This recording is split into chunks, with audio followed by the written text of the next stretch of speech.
Hello, everyone. This is Thomas Pepin, NHL Talk. I'm Thomas Pepin, and let's play some NHL. So, this is my first attempt at streaming NHL 23 in any fashion live. So, we'll see how it goes. Hopefully, everything goes good.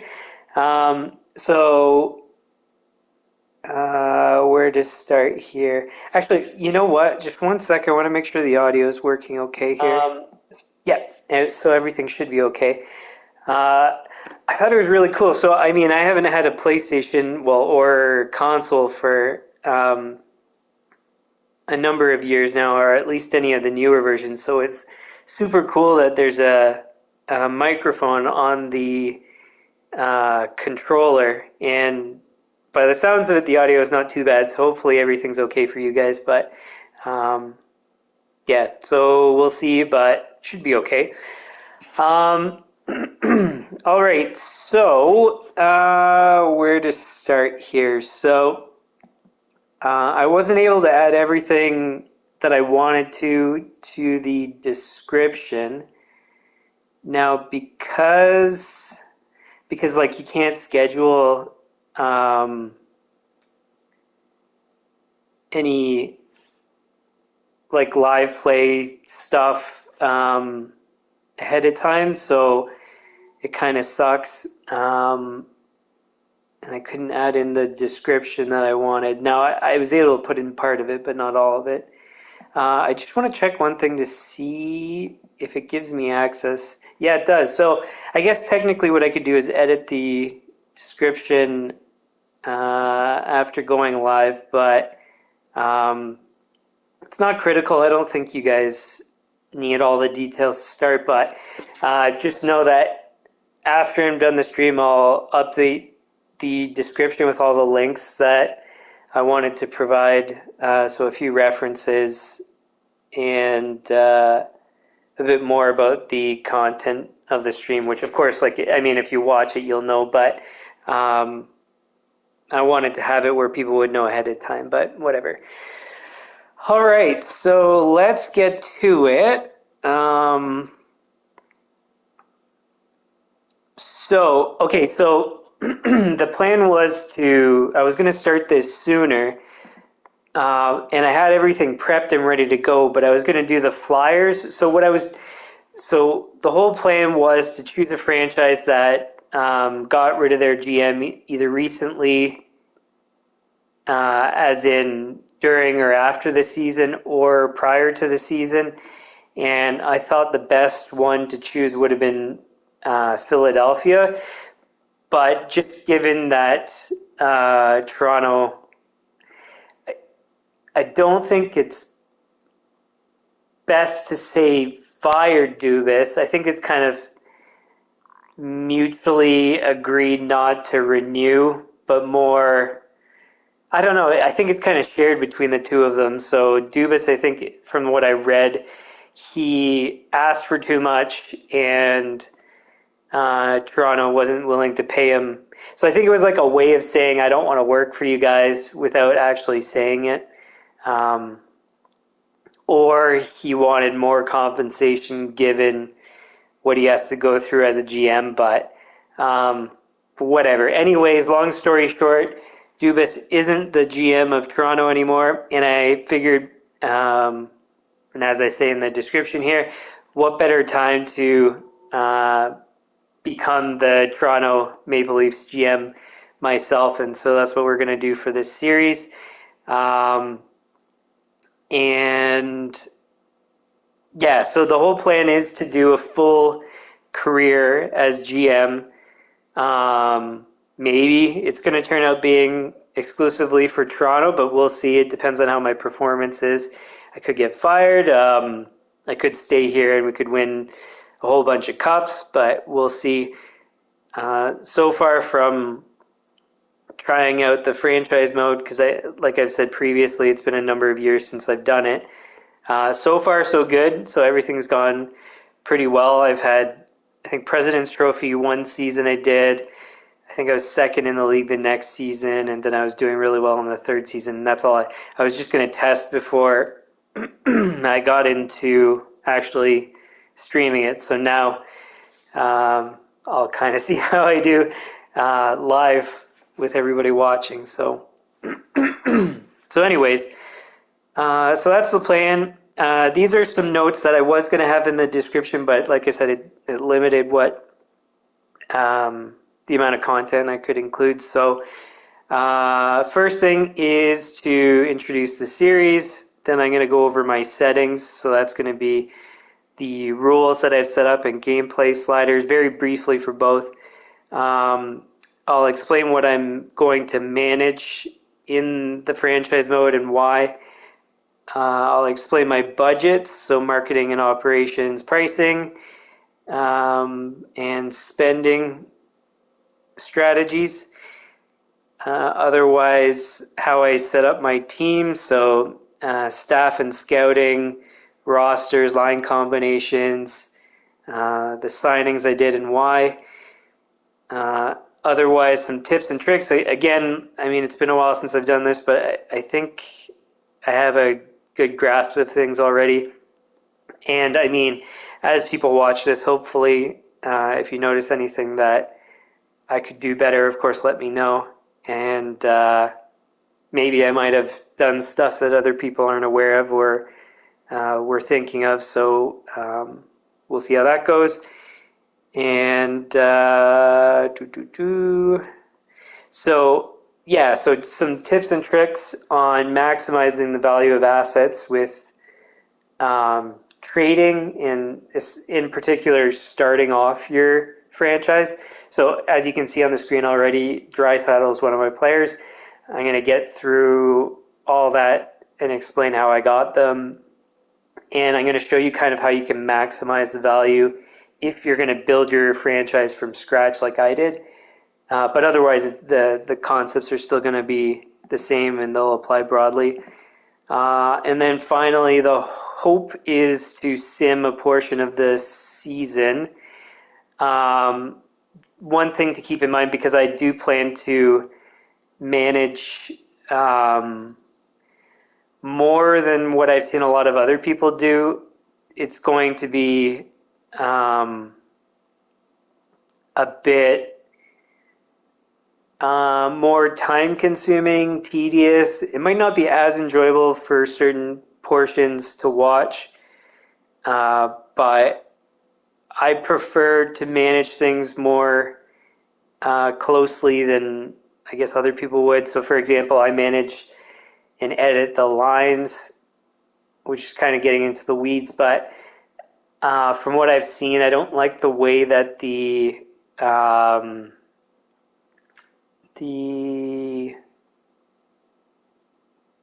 AI, whatever you want to call it,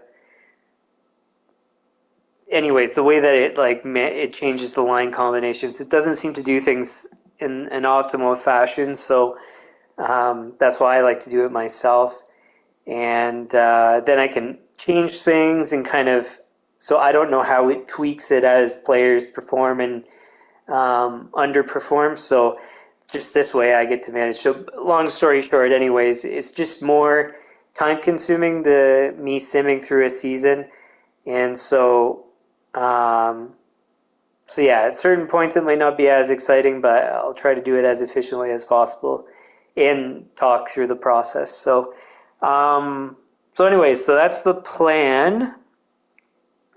And let's get started here. So first step is the series. So like I mentioned, I'm going to take over where Dubas left off. Now, technically I'm a season ahead of time, so he wasn't renewed at the end of this season, like it just happened. And the season that we're looking at here is so it's the preseason before this season that's just about to finish now. So yeah, I'm a year early, but he could have been fired last year. It's not like, that far off from realistic. Plus, I mean, it's a video game, so the simming's not perfectly realistic. There's little nuances that like it'll have preferences for certain players and certain line combinations where in reality they might do better, they might do worse, and all that. So yeah, so it's not perfectly realistic, but it's it's as close as we can get to with a video game. So yeah, and then so the whole kind of storyline is I'm taking over for Dubas. I'm this random. Well, if you aren't familiar with my channel, in my background's in business consulting, so I'm some random business consultant that the team has hired from seeing their YouTube videos. So I created a management strategy for NHL GMs, and we'll just pretend that somebody saw it and they liked it, and I'm taking over. And although they've talked about wanting to get somebody with experience, they know that I have management consulting experience, and that's going to be good enough. And otherwise, I've got some very interesting and unique strategies that they think are going to be effective in the NHL. So they're willing to take a chance on me, but they try to justify it from my consulting background and all my qualifications or whatever. So we'll pretend that's the story. In, let's just say, all my interviews, I've talked about how I'm very bold and willing to do anything to win. My primary goal is winning. So you'll see actually as the series goes along, I've got certain strategies, and my goal is exclusively winning. It has nothing to do with name recognition or necessarily stats. It's about team performance, just winning, optimizing the roster, and winning as much as possible. Now, the problem is whether or not you can do that in the regular season only, playoffs only, or if you're able to do both, which is the goal. That's going to be a different story. I haven't played this enough to know for sure that I can do well in everything all the time, but that's the plan, that's the goal. So anyway, so that's kind of the storyline.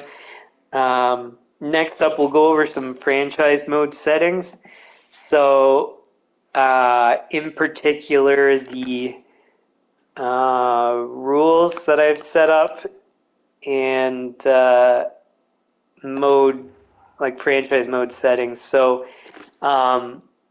first for rules, so what you'll see is I've tried to set things up as the most difficult settings that exist. Of course, I don't know if that'll impact how well I'll do. So far, I've done very well with the hardest settings, but we'll see how it goes through here. So I won't go through everything in like crazy depth, but basically it's standard NHL rules, difficulty superstar. I edit the NHL lines. I only put people in when they're fully healed, just because I don't want re-injury and complications. And also my rosters are going to be hopefully really deep. So I'm not overly concerned about playing players when they're injured to try to win. Minor league, I am going to have the computer take care of the line combinations and stuff. That's getting way too far in the weeds for me. It sucks that it still advises me of the AHL injuries, but whatever, that's fine. Autosave, I have off. This might be a bit annoying to see me have to keep saving after, each game. It's what it's going to turn out being, but it's what I prefer just in case there's some sort of mess up I just want to be able to go back and fix things. So, for example, like if, let's say, I disconnect from the internet and then you guys don't see what I was working on, this way I can go back to the last game and resume where I was. So, anyways, and then like for example, let's say I forget something stupid like um, I forget to add in a guy that's been injured and it's a critical player, and there's no way in reality somebody would have forgotten to do that. So, anyway, so that's the reason why I do the manual saving. I do have on auto rotating goalies. Now, I'll actually not need it. The reason I have it is because from what I've noticed, I don't know if this is correct, but it's what I've noticed, at least from the bit that I've seen so far. What happens is if I have this off in the AHL, they don't rotate the goalie, and so he just plays the full season, and of course that's not realistic. So it'll do it for the AHL team. It'll also do it for the NHL team, but I'll change it to whoever I want, whenever I want to do that. So I'll basically just completely disregard whatever it does and undo it and all that. So otherwise, I manually sign free agents, manually manage my staff, hiring, firing, and so on. Manually do the scouting, so I really do most things. So I handle all the finances, maintenance, and all that. CPU can do the trading. Yeah, I try to make the simulation as close to the NHL as possible.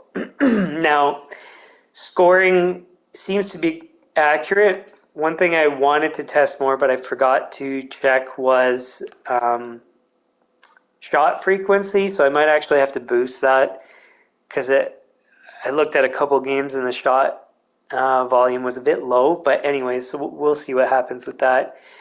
Draft class medium's fine. You get some good players. I've noticed it's been relatively accurate. Prospect quality, same thing. Trade difficulty hard. This makes it actually extremely challenging to pull off any trades without losing. Now, in the end, I'm prepared to lose every trade, and I'll kind of explain, I think I will in this stream actually, how I'm able to combat that and compensate for the fact that I lose on all the trades. So anyway, so that makes it very difficult. You don't get good value in your trades, but it's an extra challenge, which is good. Notifications pretty much on. Morale I turned off because although as a GM and a coach, you do manage morale. I haven't tried this, but it just seems like it'd be kind of inaccurate and just not worth it. So that's why I just don't have that on. It doesn't make sense. For Fog of War, that's where you can't see some player attributes from other teams. In my opinion, there's so much knowledge out there, excuse me, of other teams and players that, I mean, are you going to lack so much knowledge about other players in the league? No. So it just doesn't seem realistic, which is why I haven't included that. So it's kind of cheating in the sense that I know all the information about all the players, but realistically, in reality, you would. So that's why I have all that off. It just doesn't make sense. So those are all the rules category settings. Now, gameplay sliders, I won't go through all of them. I'll just only show the AI one. So I put AI learning as the highest, difficulty adjustment as the highest, strategy adjustment as the highest. So everything's the highest that it could possibly be to make it the hardest. for me to be successful. I put down strategy adjustments, not so just one shy of the max for my team, just because I don't think you should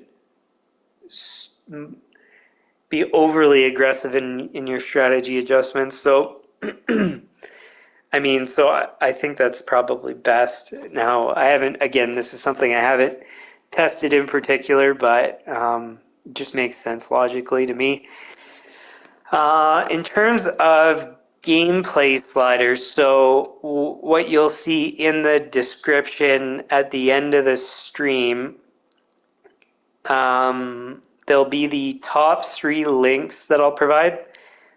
The website is operationsports.com. There's 3 that I'll provide. I kind of use a combination of all of them. So these are the settings I use for when I play. So I never play actually as a team. So that's one thing in this franchise mode. I'll be simming. I'll never play. The only thing I actually play is be a pro, and these are the settings I use for be a pro. And I tried to set them as the most realistic as possible, and I've made very minor adjustments to kind of a combination of the other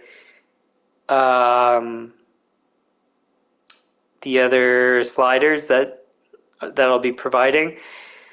And so, what's a good example? Is it under skating? No, it's under puck control, I think. So, for example, like I have some things where I made it more difficult for players to control the puck, and so it's more realistic because really in the NHL, plays not perfectly fluid, and it has to do with things like puck reception and just people like the puck coming off of somebody's stick and ice conditions, which you can't. There's no setting for that, so you kind of simulate it by changing the puck control and things like that. So, anyways, altogether, I like my sliders. I might do, maybe eventually I'll show all my sliders. Or you know what I'll do? What I'll do is just scroll through them actually here. And then you can just slow down the or pause the stream if you want to stop on any one of them and look at them. I won't explain them. I've tested a lot of these things and optimized them for my preference. So you might want to adjust things yourself, but this way at least you can see everything. And yeah, maybe if somebody wants me to do another stream explaining all these, or at least the ones that I've adjusted, maybe I will, but I don't think it's all that important, really. Because, yeah, I piggybacked other people's work, and like I said, I mean, the sim's close enough, or sorry, the gameplay is close enough to my preferences, so yeah. So anyway, so now I've gone through everything. You can kind of copy them if you'd like and whatever. And like I said, there's going to be the links in the description at the end, and you can go and check those if you want to kind of compare where I made changes and all that. I think the primary one I used was, what was it? TNK, I think, is the one that was closest to what I used. And then I just stole a couple small things from the Super Goalies one. So anyways, so that's that for rules, gameplay sliders. So basically it's just trying to make it as close to or as realistic as possible, basically, was the goal. All right, so next up is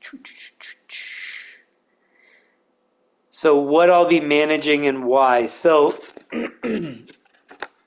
pretty much, I mean, the simplest way to put it is everything. Like I said, Fog of War I'm not doing because it seems not realistic, and then morale, it seems kind of gimmicky, not something that makes sense for. It seems like an annoyance. Like I said, I haven't tried it, but it just doesn't seem to make sense to me, so I'm just not going to bother with that. And really, that's kind of it. So I'm pretty much doing everything else. I'll explain some things that I'm doing more specifically than others in a sec. I just want to make sure there's nothing else I need to comment on. No, it doesn't look like it. So, all right, so now I'll just go into each section and what I set thing as and why. So, first with marketing budget, the preset, I think it's like 34, 33, 33 respectively for the three categories. What I've thought and what so far seems to make sense too is you don't really need to do game day advertising, and it doesn't even make sense to do it. So if you're in a popular market like Toronto, do you really need to advertise tickets for the Toronto Maple Leafs? It's impossible to get tickets. So why would you even need to advertise it? So if you're in like a major market like Toronto, Montreal, New York, Rangers, who else? Chicago, maybe you might need to advertise in Chicago if they're not doing so well. Yeah, so anyways, I would even say for the lesser markets, it's not as critical. And the reason is because if you're able to put a good product on the ice, so your team's high performing, it kind of sells itself. Now, I don't know if that is what the game also does and interprets and applies and all that kind of stuff. But it seems to be true because in all my simulations, that's what it's done. So what I found actually is as your performance goes up, your fan happiness goes up. Well, also your ownership happiness, but that's another story. And also you're able to charge more for your tickets. So you don't even really need to do it. Well, and you'll sell more tickets. So anyways, you don't even really need to advertise as far as I can tell for game tickets. Now, some people that have played this more than me might have discovered a better way to optimize, but it seems to be fine the way I'm doing it. So anyways, just to explain that.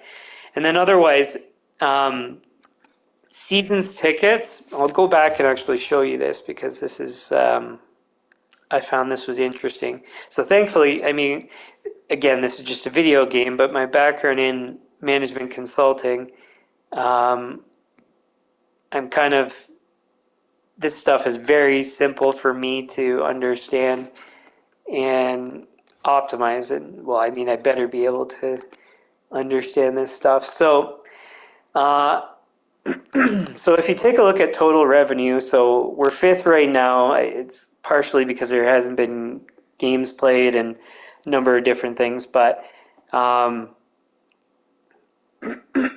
anyways, the main point is just take a look at that number here. So our revenue right now is 104 million.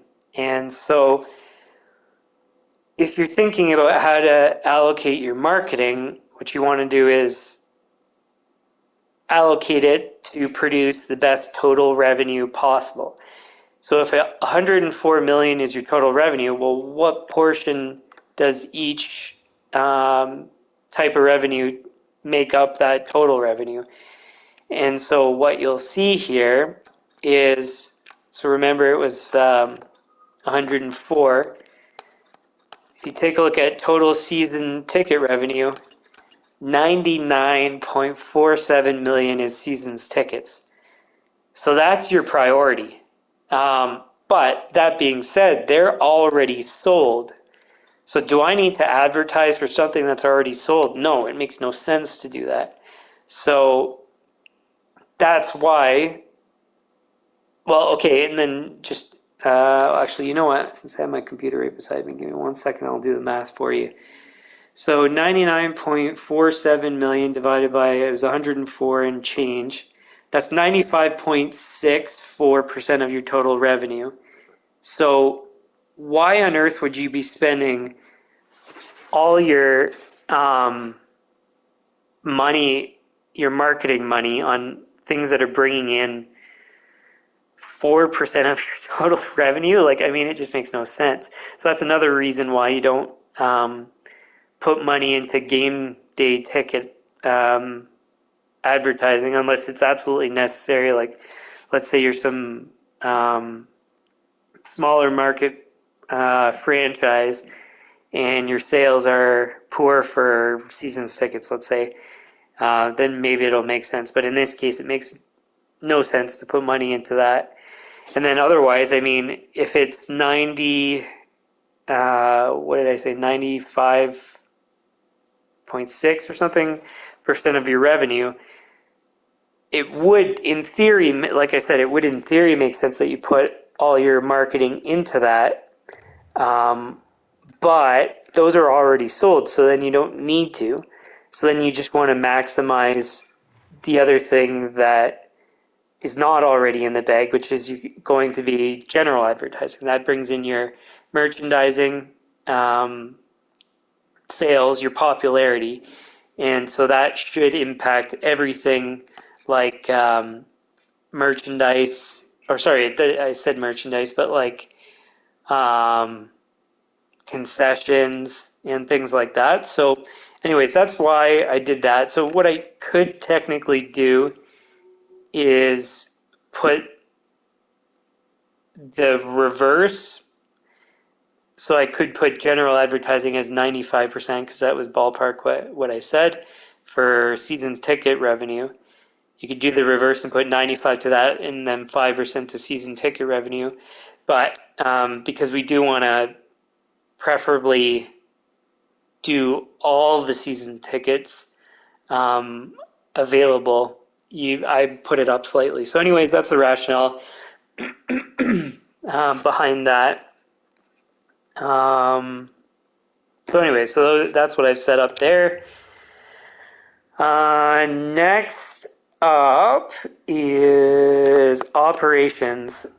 So arena operations.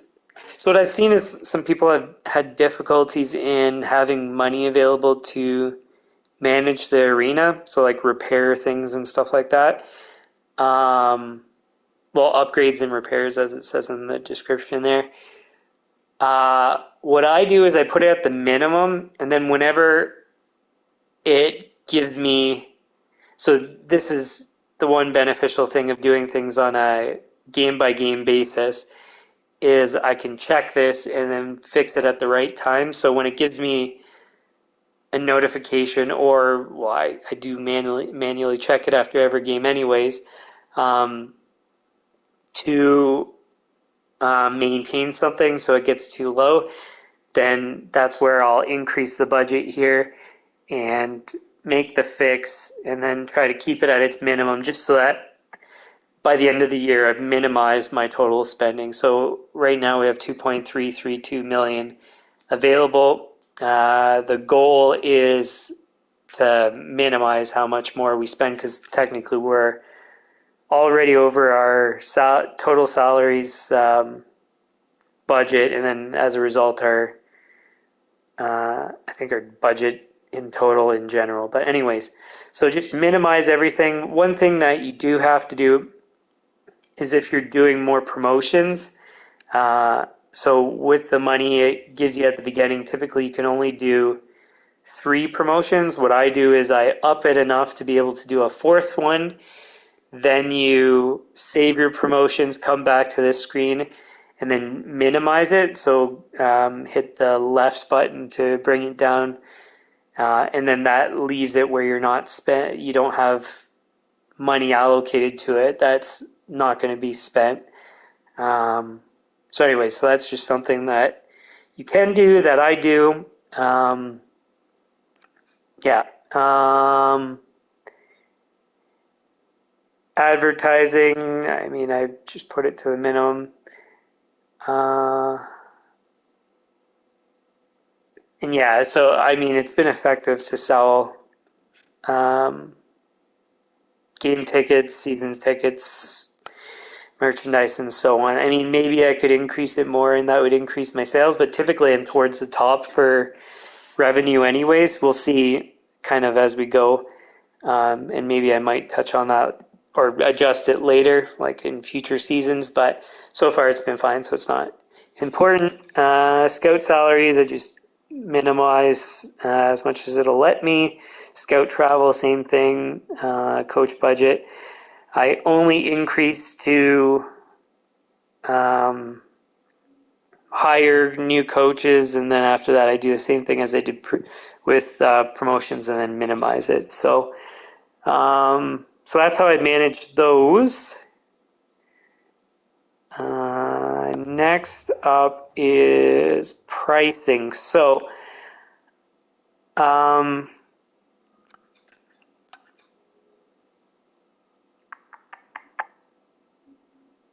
well, one thing, should I say this? Yeah, I'm going to do that in a sec anyway. So for pricing, I do try to optimize game ticket sales because as you can see, the dollar figure's high. And so its impact on your total revenue is going to be pretty important. So what I try to do is to have a sellout arena every game or just shy of it. So what I try to do is change the ticket price to have it where well, I guess what I should say, something I've noticed that's kind of weird and doesn't make sense from a simulation standpoint is what happens is if you lose a home game, your attendance is actually less than if you win a home game. And that makes no sense because it would be the consequences of losing a game would come to the next game or future games, not the same game because tickets are already sold. You don't know the outcome of the game before the game actually happens. So anyway, so something I've noticed there, and so what I try to do is set the ticket prices so that when it decreases for your losses, we're just below at capacity. And then when you win games, because it gives you better attendance when you win games, we should be at capacity. So I try to basically hover between the two where we're at or just shy of capacity all the time. And so that way we can maximize our total revenue from ticket sales. And so as you'll see here, for example, with executive suites, it's way higher, or well, at least noticeably higher than the recommended price. And it's because you'll sell those typically.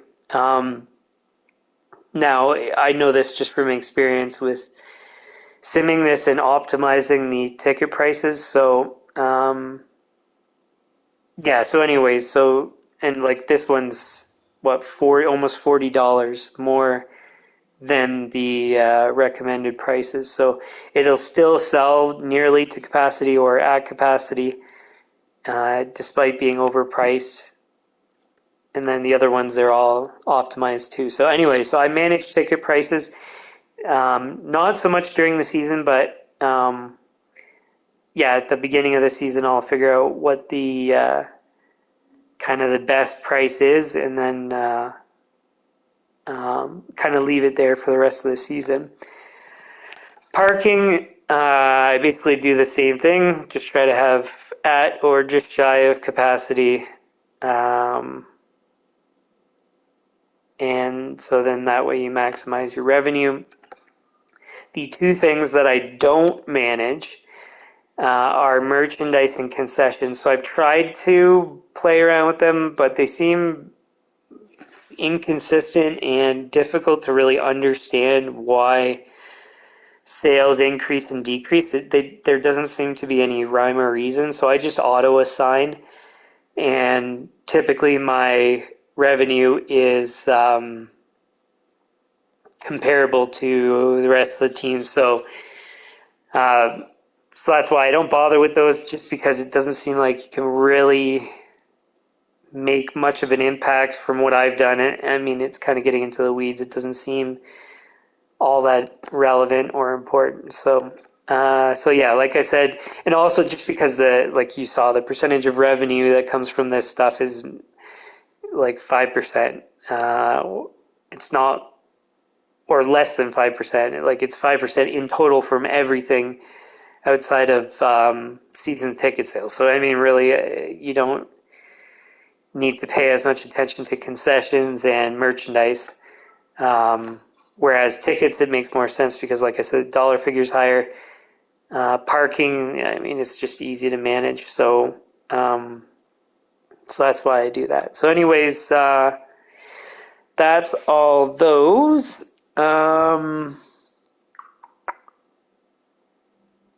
So promotions, I'll just show you. So what I do is typically 2 bobbleheads and then a t-shirt and a hat giveaway. I might change that over the seasons.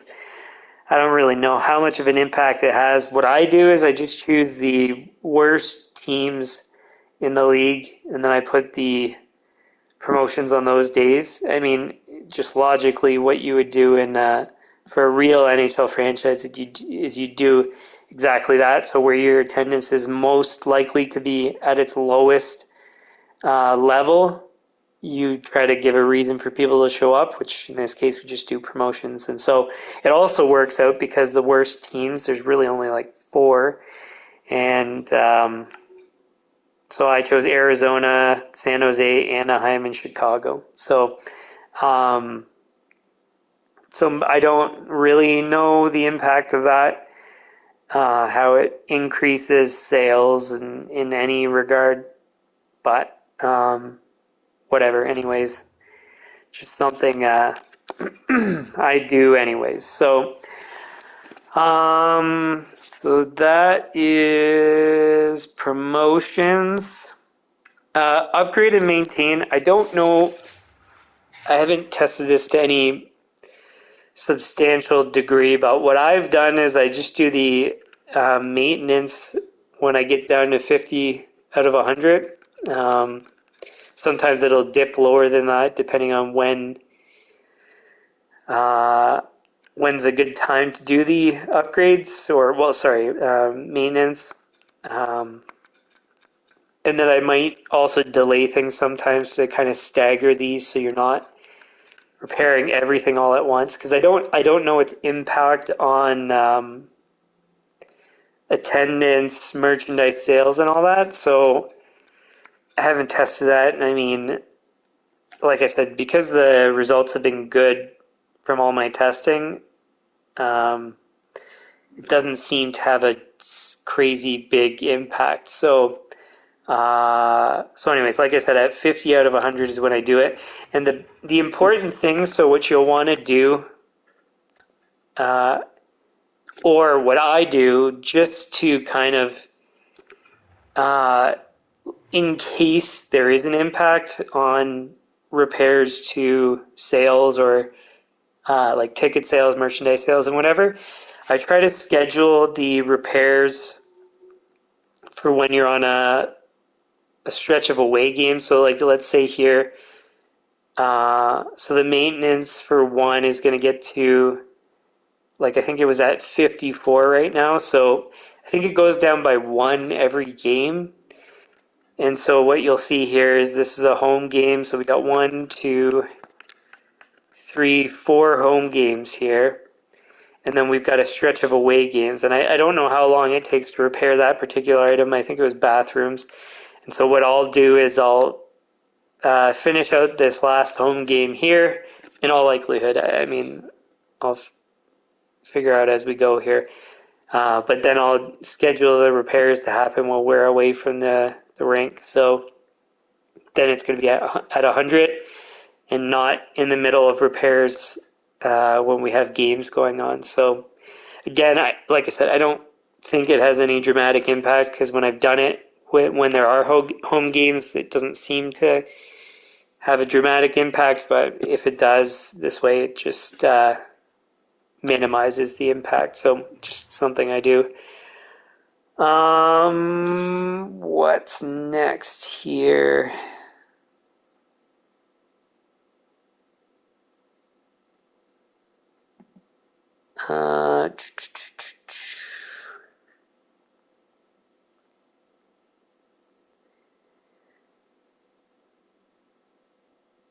Okay, so next up is how I set up my team. So I'll start with the simple stuff first, I guess.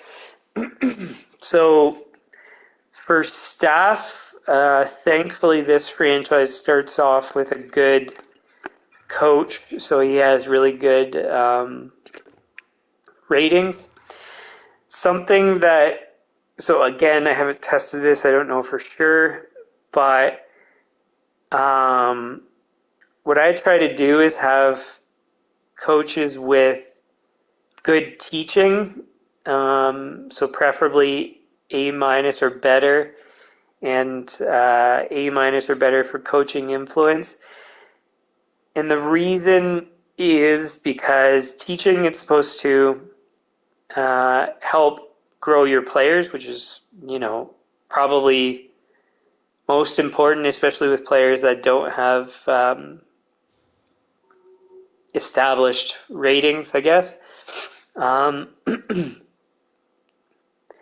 then coach influence, I don't know for sure that this has the impact that I think it does, but it feels like they would set that as being important because higher influence means higher impact. So in effect, what you want is somebody that can teach people and actually is capable of teaching those people. So that's why I think those two ratings are probably most important. I don't know for sure that that's the case. I don't even know if there's any articles out there that explain that, but just logically that makes sense. So that's what I try to do. Now, I didn't want to spend too much money off the get-go because I want to get a good reputation with the ownership, and I don't want to spend too much money because we've overspent already. So I'll try to change things as you can afford it. Also, the replacement coaches aren't really dramatically better than what we currently have. So again, like I said, thankfully the head coach is good as it is. The rest of the coaches, like I said, there's not really major improvements. The only change that I made was I fired my NHL goalie coach and then hired a new goalie coach with the characteristics that I like. So with goalie coaches, typically the coaching influence, the best you're going to get is a D. And then you realistically, like some of the other ratings like offense, power play, whatever, might be at E rating. So what I try to do is to have all D minus or better for everything except for teaching, which I try to have at A minus or better. And so in this case, we had some really good values for at least all things considered for this goalie coach. So it was an improvement available from the other coaches, but this is a great example of what's typical of a goalie coach. So you'll get a couple D's, a few E's, and then an A minus for teaching. So not very good, but like I said, I didn't want to spend too much money on changing to different coaches, and like I said, the improvement is not so dramatic from choosing anybody else. So otherwise, yeah, I just kind of changed the one guy there.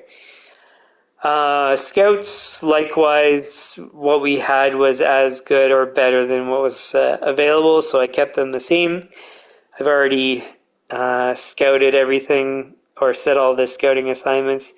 So for the pro assignments, what I do is just the entire, because I don't think they actually teach you anything because I don't have Fog of War on.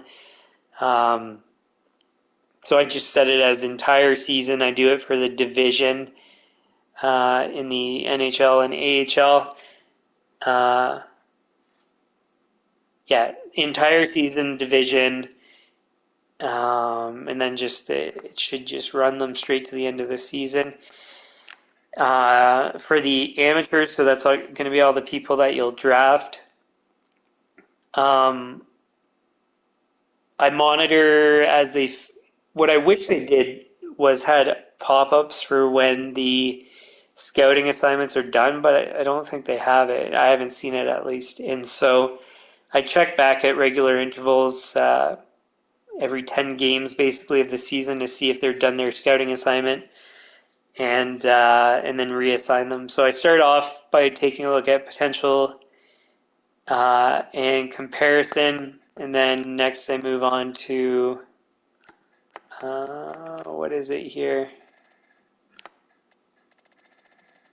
I thought some of these. So skill assessment maybe. And then I keep progressing as they finish each of the players. And then so the other thing I should say, I won't go in to show you, but I only scout, well, I guess you'll see this in a second, so, but I'll kind of allude to it now, or sorry, give you it ahead of time. So I only draft first round picks. I'll explain all this, the rationale behind it in a sec, but so this actually saves on the scouting duration and allows you to accomplish more scouting in less time. And so I only scout the top 60. I think I go up to basically the 69th ranked prospects. And so because as they move up in the rankings, they're not typically going to go from like 70th, which would be a third round pick, all the way up to a first round pick. So I just scout those. I do monitor as the central scouting rankings go up. But yeah, and then that way I'm able to get more information from all the players. And so if my first round picks turn out being later in the round, I still have information on all players that I could potentially draft. So, but I'll explain the strategy on why only first round picks in a sec. So just so you know how I do things. And so it allows me to get more information on the few players that I could, in theory, draft. Okay, I think that's it for that. So next up, yeah, I'll still do the simplest stuff first. So, trading block, I know this actually comes in handy if you use it effectively, but I don't really. So for one, because the computer never gives me trade offers I want, I just turn it off basically from setting these or having these settings. You could adjust this, but like I have no assets I'm in particular trying to trade. I have no surplus that I'm trying to trade, and I have no wants outside of first round picks. So I'm not going to trade away first round picks, so I turn those off. I have no surplus, so I don't fill those boxes. And wants, in theory, all I would ever want is a first round pick. And if it's a player, I'm going to choose them. So really, trading block isn't important to me because I do all the work myself, and I don't really want offers because they're typically garbage anyways. So that's why I have that. So basically, for me, that's useless, but I still, adjust it because whatever. Um, and then free agents.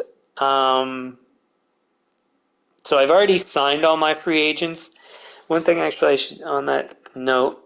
Um, so the start off point here, I've actually simmed through the preseason. The reason is because it's extremely time consuming to accomplish all the things that I want to accomplish at the beginning of taking over a franchise. Because I do make it my own. I don't. I think there might be one previous Toronto player that's still on my roster. You'll see that in a sec. But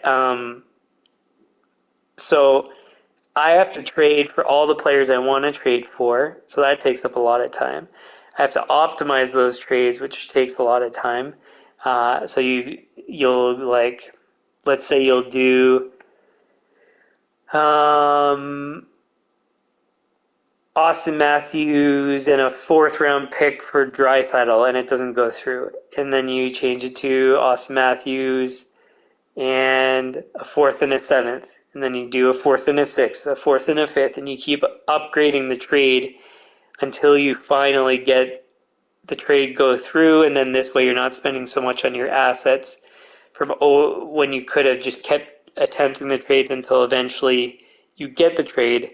And that way you're just minimizing the amount that you have to give up to get whatever you're trying to get. So to do that, it takes a lot of time, but the benefit is you just spend less on assets when you're doing your trades.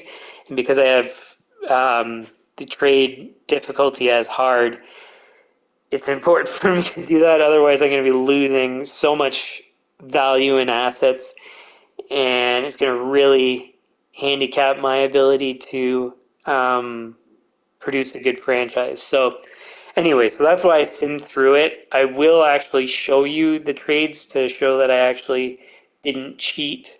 They actually are executable trades.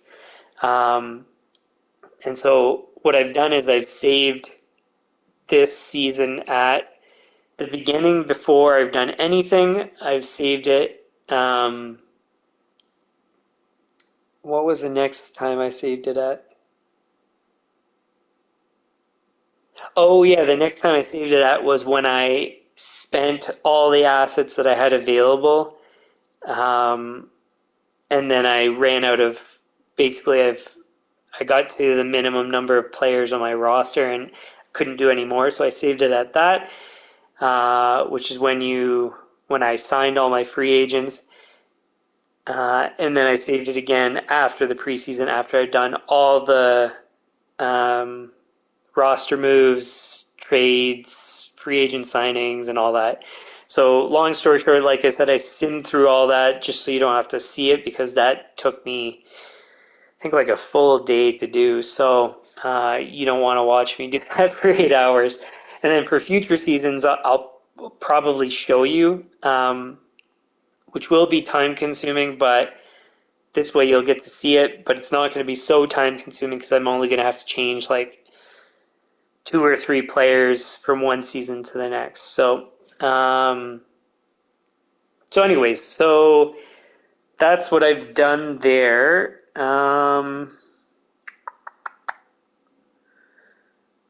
So I'll show you my AHL roster next before I go to NHL. So line combinations are not relevant. So basically what I did is I just signed all the best value free agents that were out there. So I went by overall. And I started in order with their fit to my NHL roster. So this won't show you, but for example, Bozak, he's a two-way forward. What I try to do is I never try to choose anybody that's a grinder or power forward. My preference is for two-way forwards, playmakers, and snipers because it seems as though they're able to produce the most for points and then as a result wins. Now, again, I haven't tested to any dramatic degree to figure out if this is actually the way to optimize, but from what from them and their fit with my line combination, so this is actually the fit with the AHL, but what I do is before I sign them, I check their fit with the NHL for what lines they could conceivably play on during a season. So, for example, Tyler Bozak would never play higher than at worst case scenario, the higher than our third line on our NHL roster after injuries. So I check to see what his line fit is for third and fourth lines with the NHL, and then I sign all the players based on their characteristics, like I mentioned, so player type and ratings. Then I check their fit with the lines that they could play on for the NHL roster, and then I sign in order of their best fit given those characteristics. And so, for example, I would have skipped over Ennis, Thornton, Cahoon at the beginning. Eventually, I do sign them because they have the best value.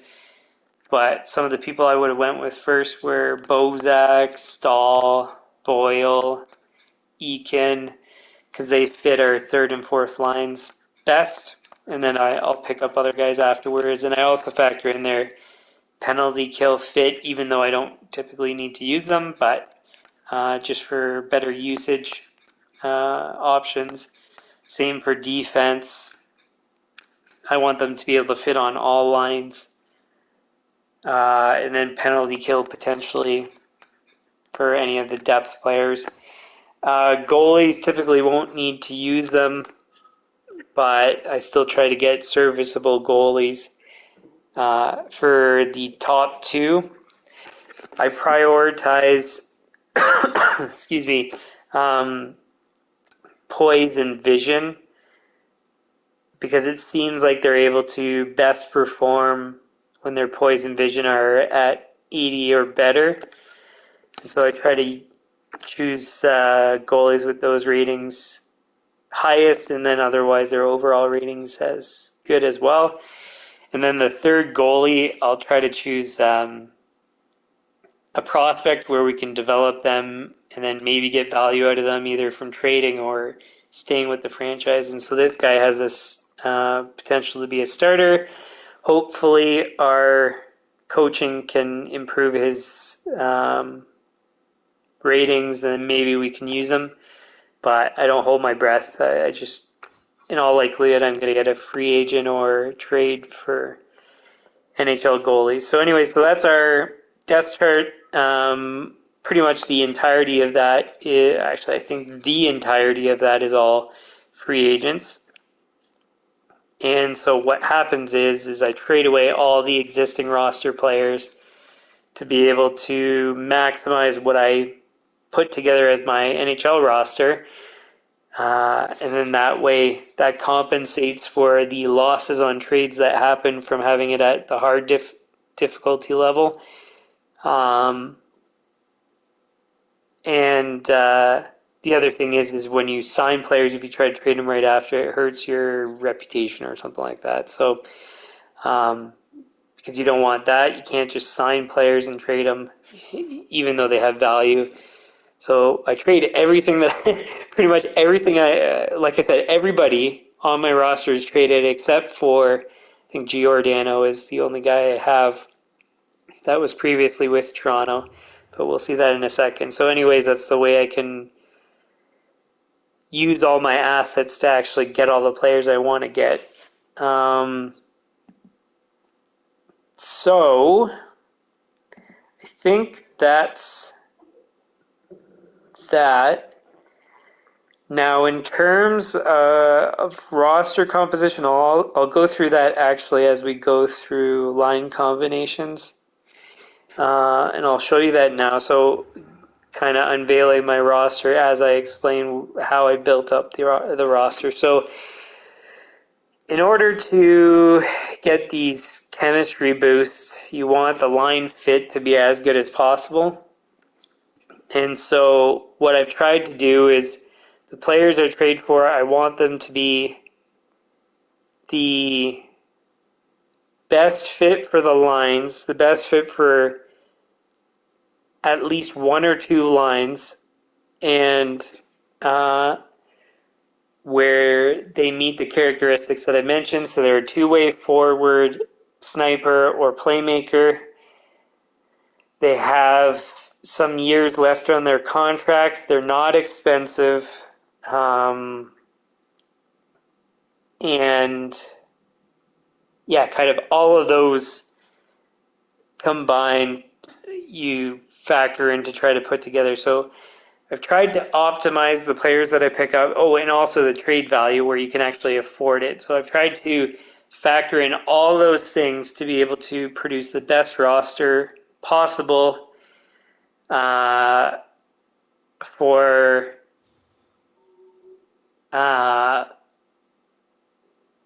so for stability, so where they're not only 1 year left on their contract, for quality of player, where their overall is good, where their fit for my lines is good, where they combine as good, where their cost is effective. So, for example, Buchnevich is only 5.8 million.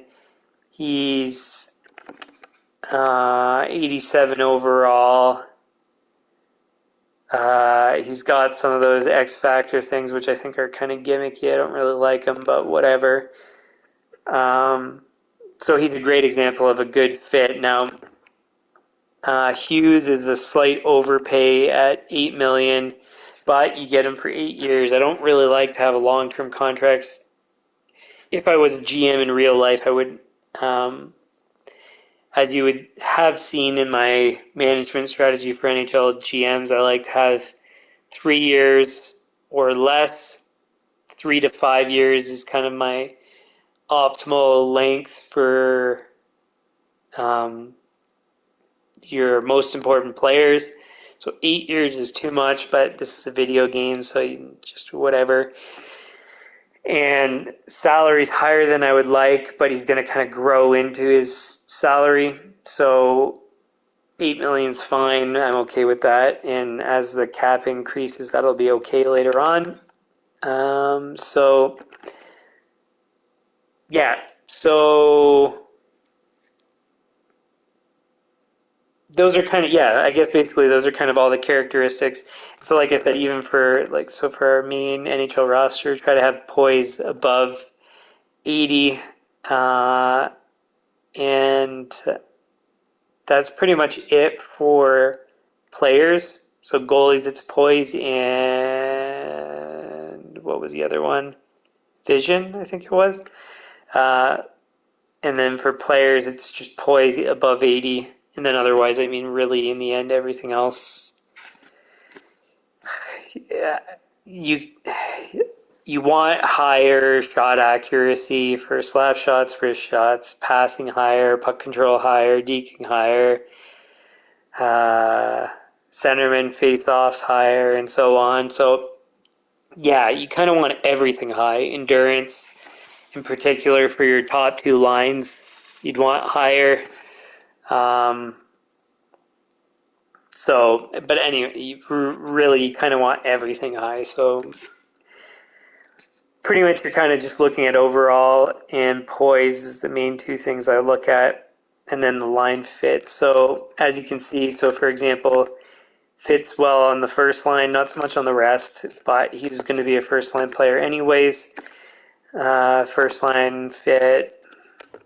This guy is supposed to be for a second line, but because of the way the chemistry works, he's actually better suited on the first line. So like Marchessault was actually supposed to be our first line player, but if you switch between the two of them, it actually decreases your line chemistry. So you can see that it was 5, went down to 2, and then the second line stayed at 2.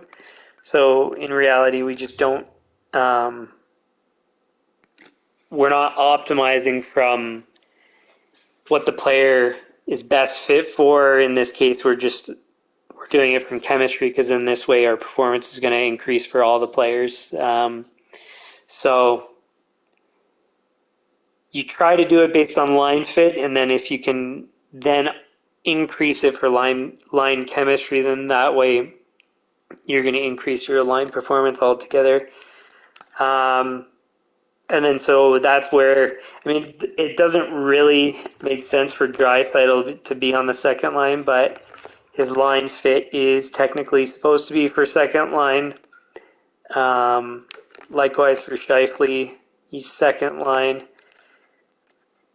And although they're better players, it just their line fits better. So I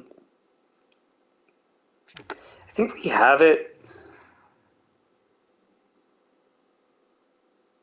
I thought I had it where second line was starting. And so I'm actually going to change that because it was supposed to be second line. So because technically the second line is actually our better line of the two. So they'll start even though there's second line, and I think in the end the minutes are going to be, so as you can see on the right there, ice time allocation, they roll 4 lines with this coach. So also your roster composition, you kind of want to have a good fourth line. If it's only 3 lines, then your fourth line isn't as important. They'll only get, I think, something like 5 to 8 minutes or something in a game. So that's where you don't really need to have as good of a fourth line if that's the case. In this case, because they roll all 4, you want to have a good fourth line, which is why I have a decent fourth line. Parise, Stepan, and Perry. And of course, their line fit is good for fourth line. Across the board, likewise for our third line guys, they're all good third line fits. And what you might have noticed is as we went through there, all those 3 guys, their first line fit was good too. So if we have injuries, those guys can actually bump up to the first line, any one of these.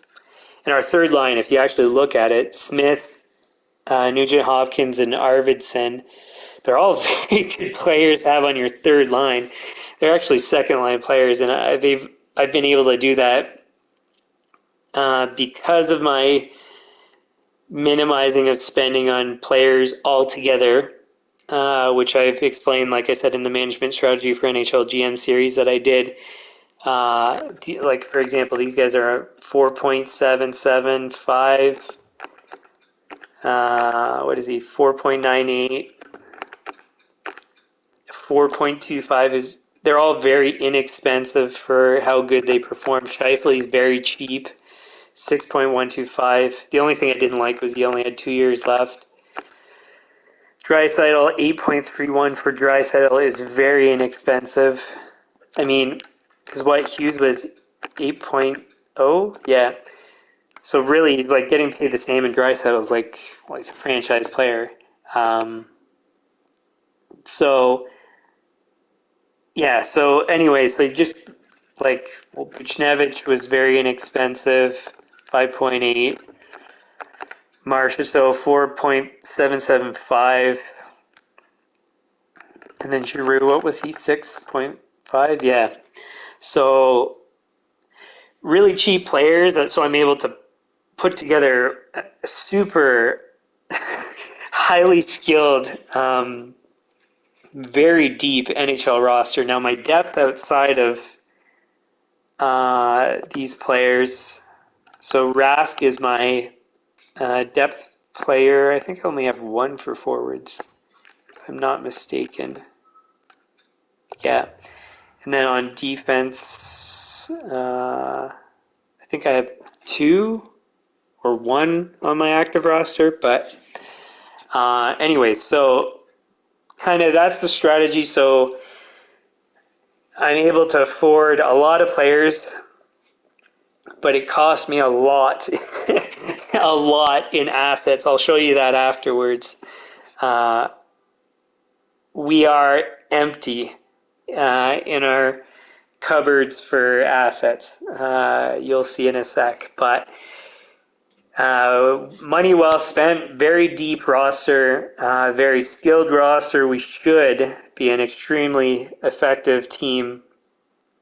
We should go, well, we should be at the top of the league and should go deep in the playoffs. So anyway, so that's forwards. Defense, same story. Like, look at how good we have of defense. We have Slavin and Parayko as our first lines. They have some X factors, which are very rare for defensemen. And the line chemistry +5, very good. Theodore, another extremely good player. He technically should be on the first line, but because of line chemistry, makes sense on the second line. Montour, we could only really do a top 3, I guess you could call it, for high quality defenseman, and that's kind of actually what I do in the management strategy for NHL GM thing that I did too. So it kind of actually plays out really realistic even in the game, although it's a game. But in real life, it would probably be true too, because in reality, the cap spending is they're real numbers. So you can afford this good of a team if you're able to acquire the players. So kind of where we have a dip in pedigree quality is from Theodore to Montour, which is not like a crazy dip. Montour's in reality is an extremely good defenseman, but in the game is not as good. And then Giordano and Goligoski are our third line, which is serviceable. I wish it was better. The goal is in the long run to have a better third line defense pairing than that, but I don't know. We'll play it by ear as we go. We might not be able to afford it actually. So, and in reality, altogether, our defense, we might not be able to afford this good of a defense once these contracts run out, which I think is like 3 years for everybody, pretty much. Oh, Parayko, 8 years is really good. 3 years, 2 years, I think, for him. Goligoski's 2. Giordano's 1, 2. So yeah, anyways, and yeah, it was same story for line fit.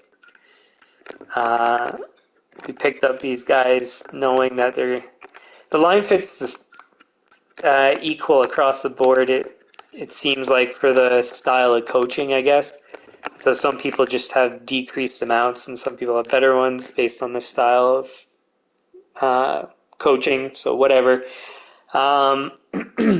Anyways, so as it is very deep defense, I would prefer deeper. So I'd prefer actually like Goligoski to be our 7th defenseman, Giordano maybe our 6th, Montour down a line, and then maybe one more better player. But we couldn't afford it, and we might not be able to in the long run, but we'll see. Depends on cap space and how these players negotiate their contracts and all that. So anyways, so we'll see. Otherwise, our defense. I thought we had a defense on our active roster. I guess not. No, it's because of our cap space. I don't think we could afford to have another player. And that brings us to, well, the reason why is because we maintain 3 goalies. So we have, you might find our tandem or our 3-way goaltending, whatever, as suboptimal. But one thing I've discovered from watching hockey, as well as from kind of, my betting algorithm. Well, no, not so much my betting algorithm. It's more so the stats analysis I've done previously for articles I've written, for like my writing that I do for the NHL and stuff. I'm not employed by the NHL, but for like independent companies, I write articles and stuff. So basically what I've discovered is after like the top, I think it was like 5 or 6 goalies in the NHL, there's basically a big noticeable drop off in goaltending quality. And then it's consistent pretty much across all starters outside of those elite starters. And all the way through to like sometimes even third string goalies, basically. So if you don't have an elite goalie, pretty much across the board, you're going to have very similar goaltending with the rest of your options. So what I forget if no, I think I forgot to add this into, no, yeah, I guess it is part of it. So 2 of the other links I have in the description, or I will have once the stream's over and I get to update the description, is first to my management strategy for NHL GM series, where you can go and see how I strategize roster composition. And then you can see kind of the logic behind what I've done here. And also why I recommend 3 goalies. So, because like I said, if all goalies outside of elite goalies are pretty much the same, my argument is more is better. So if your first goalie in net isn't playing good, try the second goalie. If the second goalie isn't good, now you have a third option. So rather than running between 2 goalies, which could both be, well, at worst case scenario, both could be playing poorly, and then you might have difficulty bringing up a third goalie because you could lose them in waiver claims and stuff if you bring them up from the AHL.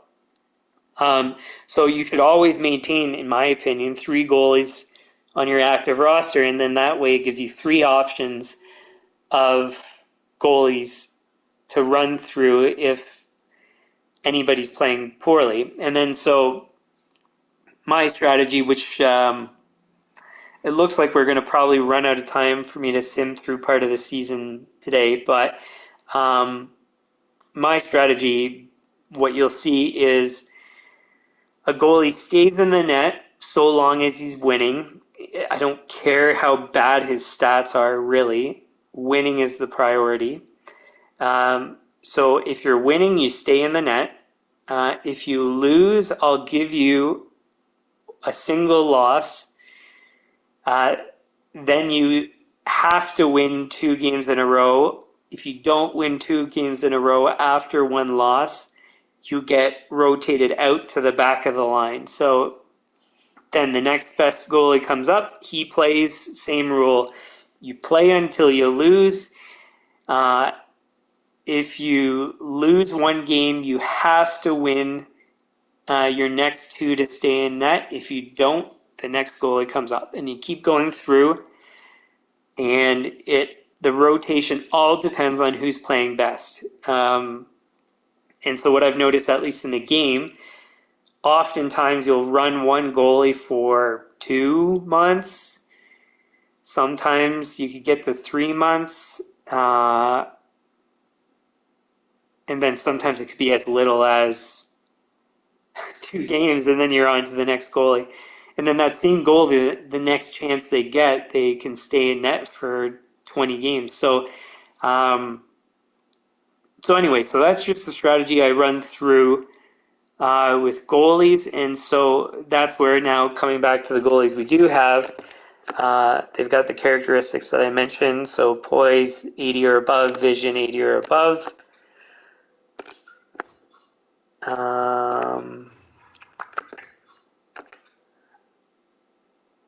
So as you can see with all of them, Holtby, I don't know why he never got picked up by any teams last offseason. And then now I don't even know if he's playing or if he's retired. But anyway, so if you look at our goaltending, Thompson did very good this season. And I mean, if you look in the game, he's not meant to be that good. But he's technically a starter. Wedgwood, technically a starter. That's the other characteristic. I don't think I mentioned earlier about the rest. So everybody I have is a starter for goalies, and they have to be, I forget what it's called. I think it's their potential. Where it says high there, it has to be high or exact for goalies in order for me to have them. And that's just for like certainty of performance. Fringe starter, I guess, was acceptable in this case. And the reason is I didn't have enough assets to get anybody else. And what I can do, because now I've picked up all those free agents, is after a chunk of games during the season, it won't hurt my reputation to trade away the free agents. And then so whoever's not performing well, I can go and trade for an upgrade on goalie if I choose to. So those assets come in handy eventually, and you pick those up for free. Again, I'll explain kind of that in a bit. But just regarding goaltending, so Thompson is probably going to be okay. The other two I might need to upgrade, but I've got assets to do that. So anyways, so if goaltending doesn't look that great, we'll probably be fine. Otherwise, I do so I do manage all lines, and I edit them as the injuries take place. As you saw, line, I can't actually edit the coaching strategies. That's managed by the coach that you hire, which thankfully I should say he's an offensive coach, which is what I want, and I would never hire anything defensive, or I think physical would also be not good for the style of team I would want to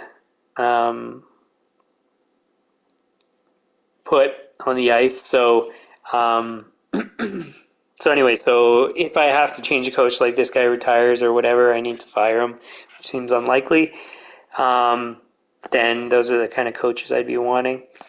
I do manage power play and even strategies that I do have access to.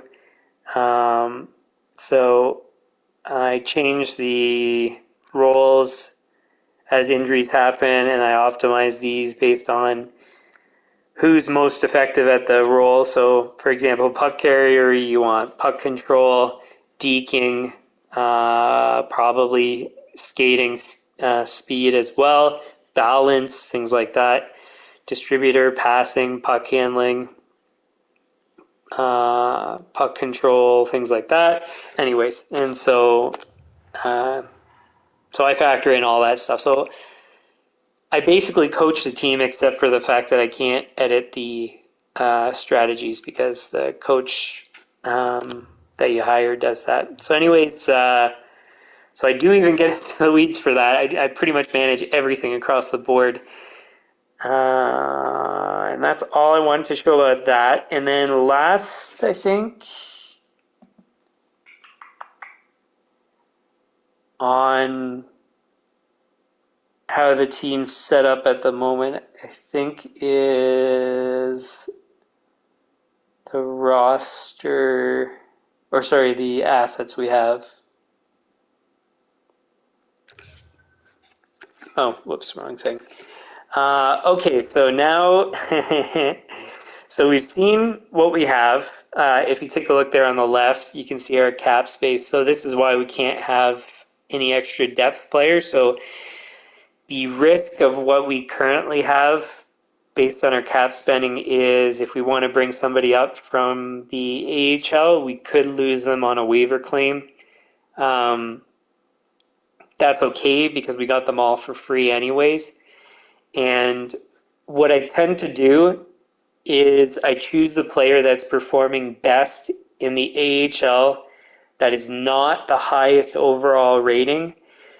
And then that way they're least likely to be claimed on waivers. And in real life, they probably could get claimed. In the game, because it's a computer, it's not as intelligent, it doesn't claim lower overalls because it doesn't see the value in the assets, but the value, like that, they're performing well and they should technically claim them. So anyways, that's kind of like a workaround, and they typically a difference of like a 75 overall and a 78 overall is not dramatic when you have to pull anybody up. So it's and also it's a worst case scenario. So with defense, it's most likely to happen with my roster composition, and our defense might not be the best, but if you go back through my management strategy for NHL GMs, your defense are not a major priority. They just need to be good enough. They don't need to be high performing offensively. They just need to not be a massive negative player. And so long as they're just average, all your offense is going to compensate. So the big goal is goal differential. If you would have seen the conclusions of that series, the management strategy for NHL series, the conclusion is goal differential is your priority. And so long as our offense is very fantastic and most of our defense is effective, leaning towards offensively productive, then your depth defensemen are not so critical. Likewise, the same rationale for goaltending. So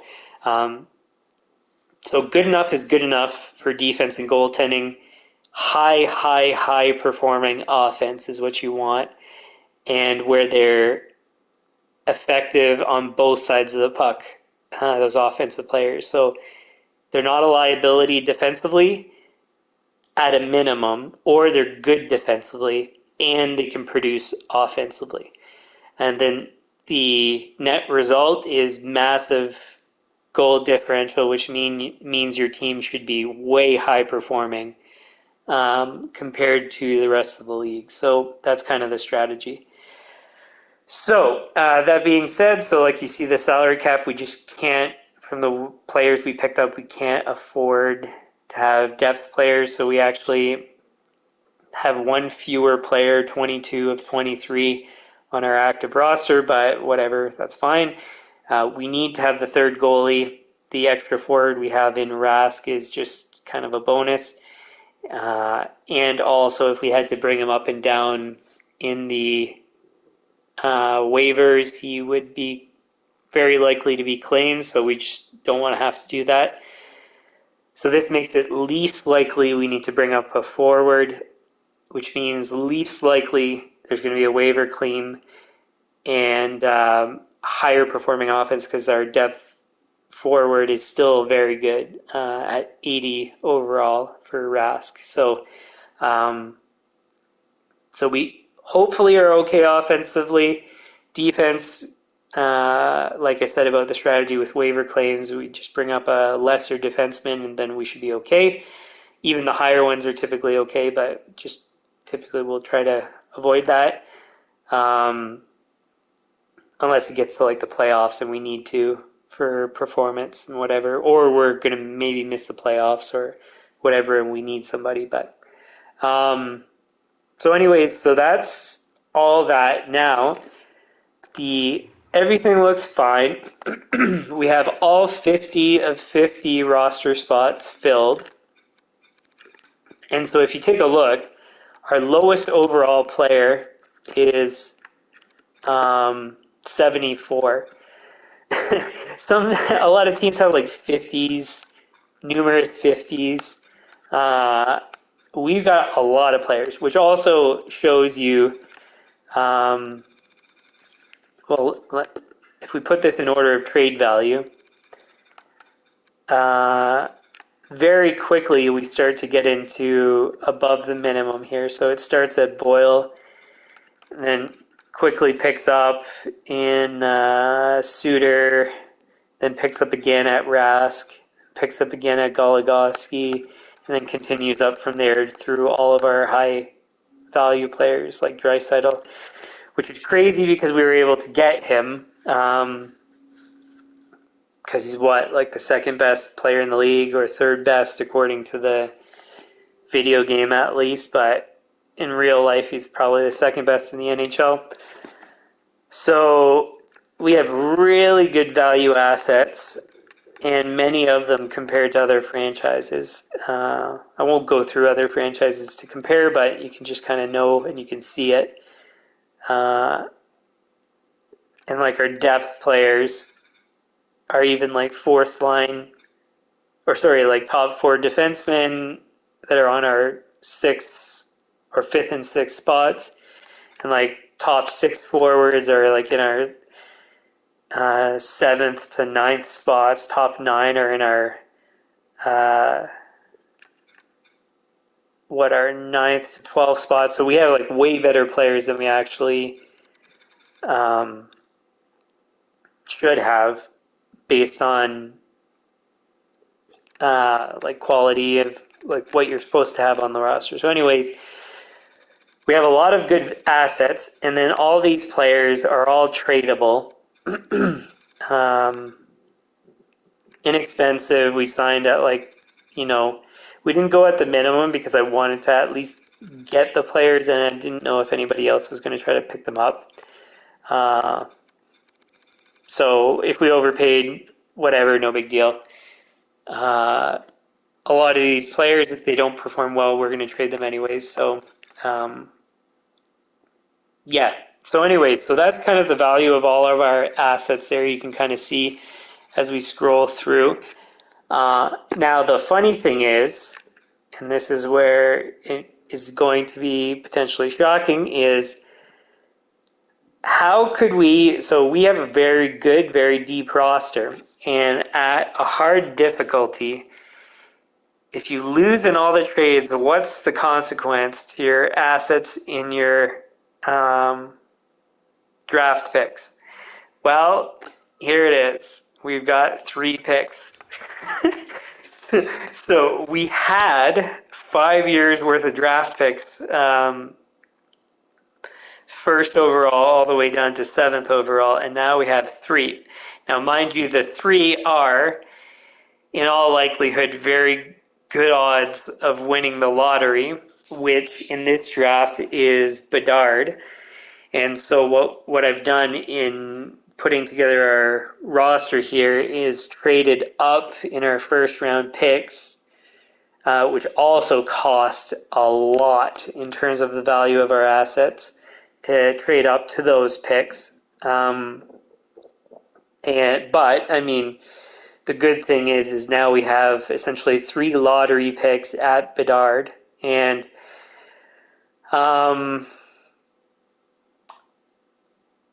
actually, you know what? Give me 1 sec. I'm going to pull this up because it might be interesting. So if you take a look at draft lottery odds. So the first overall pick, so the worst team in the league gets 25.5% odds of getting the first overall pick. Second worst gets 13.5. Third worst gets 11.5. So if we're lucky enough to have the bottom three picks, then if you add all those odds together, that gives us 40. Well, actually, basically exactly 50% odds of getting the first overall pick from the lottery. So that's as good as we can do with the assets we had and making all these trades to make as good of a roster as we could, which I would argue is the best roster in the NHL in NHL 23 in this season. So we should have the best NHL roster, which is the priority. If you can get good draft picks, then that's your second best or second highest priority. And in this case, so for example, like let's say we could have better goalies, but like I said, it's not a priority. From all the priorities balanced together, it's better that we have the money allocated to the players that we have, and then the value of the assets to the players that we have, and then the value of the assets to these draft picks. Because if we get the franchise player in Bedard, if I'm not mistaken, his trade value on the bar there is at the maximum. Like the only other player I think in the game is McDavid, that's at the maximum. And then I think Matthews is second best, and then Draisaitl's third, if I remember correctly. But anyways, so if you take a look at this, I mean, we in all likelihood have somewhere around, if these teams perform as poorly as they are expected to, we probably will have somewhere between 30 to 50% of the lottery odds to get Bedard. And what we can do, so like let's say one of our top three line players are not playing well, maybe we could trade up. Like let's say Buffalo performs better than expected. We could trade Buffalo and the first round pick we have, and let's say Arvidsson, and maybe trade up to a better draft pick at some point in the season. So let's say that Columbus is performing poorly during the season, Buffalo is performing well. Then we take a poor performing top line player that we have, pair it with this Buffalo pick, trade it for Columbus's first round pick. Then we can actually compensate and then turn out getting closest to that 50% odds of getting winning the lottery and getting Bedard. So that's a strategy during the season we will consider and take a look at, depending on how these picks go. Otherwise, we can just ride them straight to the end. And the other problem is after the trade deadline, you're at mercy of how the teams do because you can't trade them. You could trade them at the trade deadline, so that's another option too. Like let's say you have a player that's only got 1 year left and you want to trade him because he didn't perform that well while you had him. You could pair your lesser valued first round pick with the player you don't want anymore for an upgrade in the first round pick, and then add another, which could be to get the first round pick to get Bedard. So anyways, things like that are some different strategies of how excuse me, of how to still get a first round pick with these assets that we have. So not all is lost if these don't turn out being the bottom three positions in the standings. Sorry, 1 sec. I'm going to get a sip of water.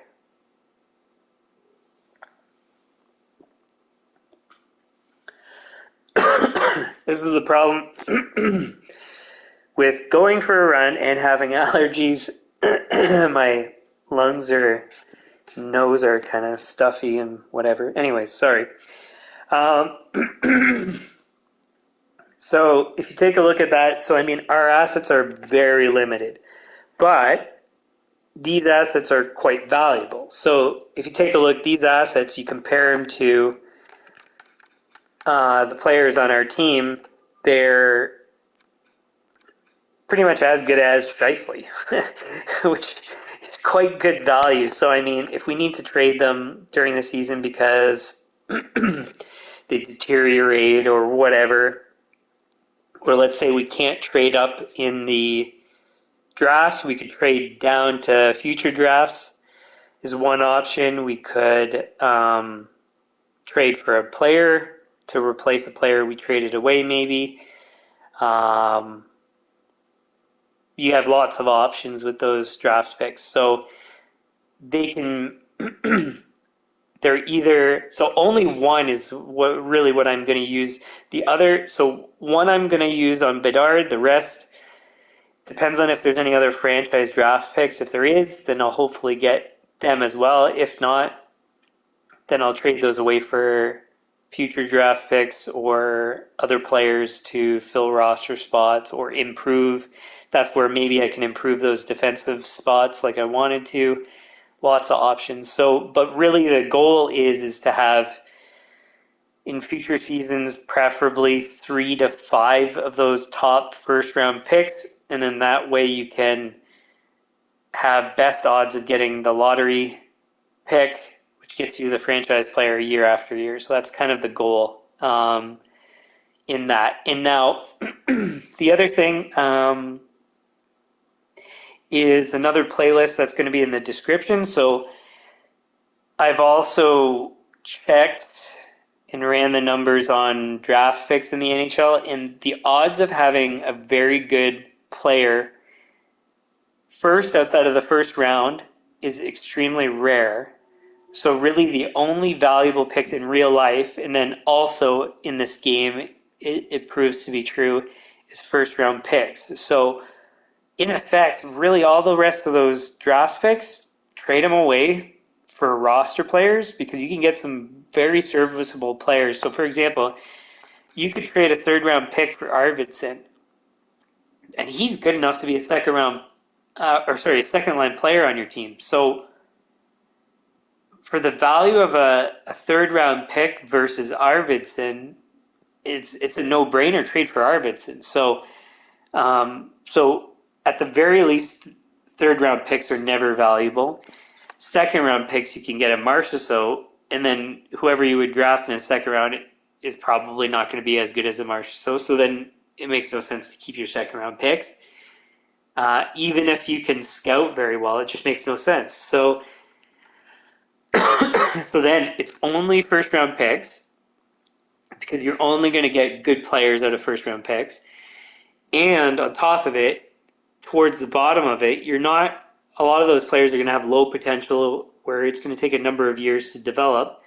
So really, it's like the lottery picks that are only valuable. So then really the only draft picks you want to maintain in terms of assets are those picks. So you just kind of trade up to the high value lottery draft picks, first round picks, trade away the rest for your roster spots, and then that's going to maximize the value of your assets and the quality of your roster. And actually on that subject, I forgot to say, so like I said with goalies, all players have high or exact potential, and the reason is because I know for sure that they're going to perform at historic levels for their point production, so long as they're in their correct line assignment and their chemistry is good. So, anyways, just something, another factor I consider when I choose my players. So anyway, so that's kind of it. It shows you the assets we have. So as you can see, the coverage is very bare, but it's for good reason. So you want lottery first round picks or nothing. And then with those lottery picks, you use them as assets to either trade up to get the lottery pick or you use them to pick up players to fill roster spots that you could have traded players away, or they're on expiring contracts and you can't re-sign them or whatever, or you trade down in draft picks to future years for other first-round picks that are likely to be lottery picks. So that's kind of the strategy there. So as you can tell, I mean, I've thought a lot about the strategy here. It's all, to be honest, what I would be doing in real life for the most part. Is it all realistic? Not necessarily, but really not that far off either. Could you have traded for all the players that I picked up, like Scheifele and Draisaitl and Hughes and all that? Maybe not, but I mean, if you trade away all the draft picks that I traded away, it's quite possible. So, anyways, so like I said, I made the roster my own. I really like the roster composition. Depth is fantastic. It should be the best team in the league. Should finish first overall. President's Trophy winners should go deep in the playoffs and win a cup, or at least get close to it if there's no injuries. That's one problem I've had in the practice that I've done is I always ran into injury problems in the playoffs, and the best I ever did was got to the second round, which is not very good given the quality of the team, but can't help injuries, and then so you just hope that you can do it year after year, and if not one year, then the next year, and then the next year. And so the way that this roster is set up, the earliest expiration is 2 years from now.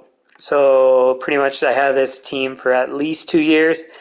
I like to not.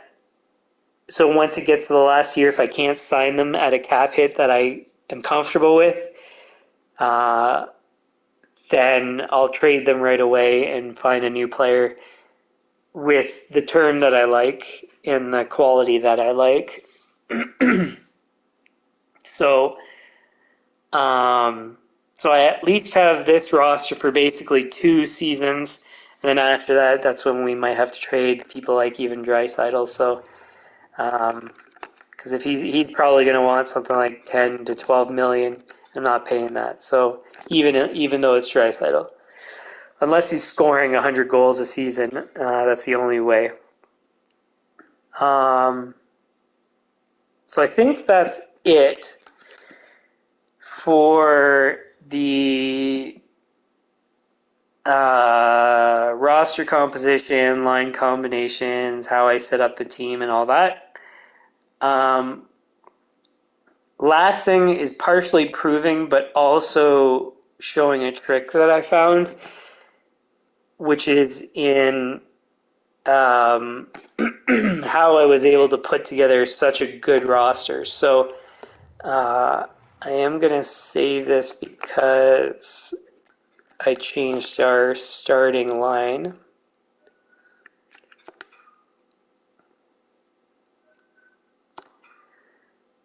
And then we'll move over to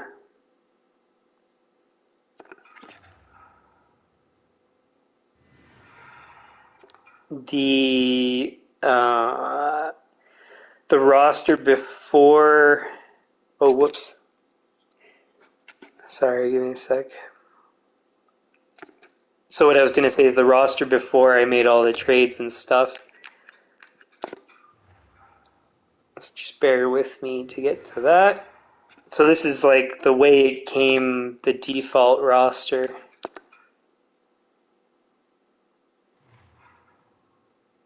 I think it's number 2.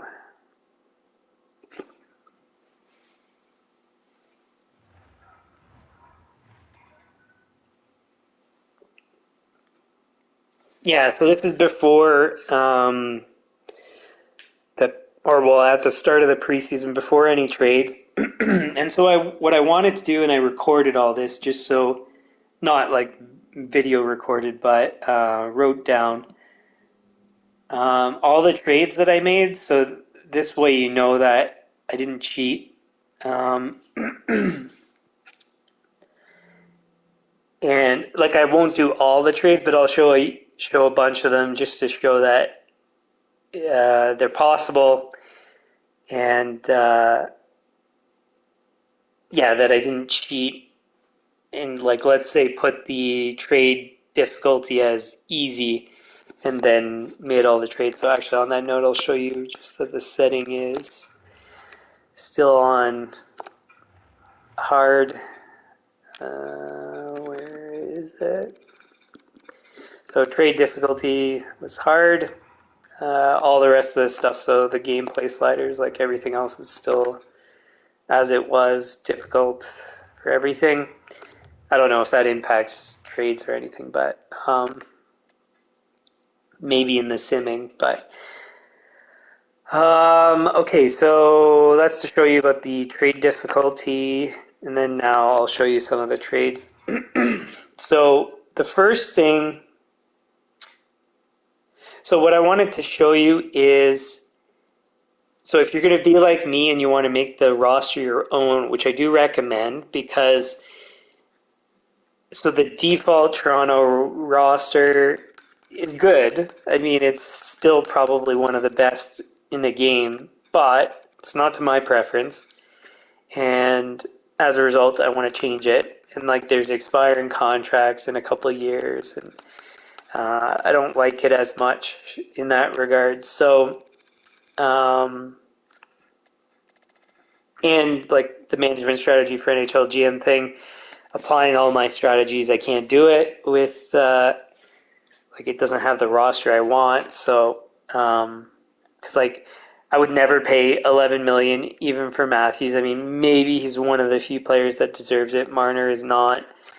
Tavares is not. I mean, they're close, and yes, that's what they could fetch if they were free agents. So you saw that with Tavares. That's what he got. Um, are they worth it? Yes, on free agency, but if you can get very good value players at lower cap hits. So same performance at lower cap hit is what you can get, even in negotiating. So what's the point in having these guys when they eat up so much of your cap and they negatively impact the depth of your roster? So, and as a result, the competitiveness of your roster. So as an example, you saw that these players didn't perform well in the playoffs, and what happened? They barely, or they got through the first round, I guess good enough, and then they got nearly swept in the second round by an eighth-seeded team. So, as far as I'm concerned, this strategy does not work. My strategy would make more sense. Is it? I haven't tried it. Because I'm not a GM in the NHL, but I would predict that it would be effective. So anyways,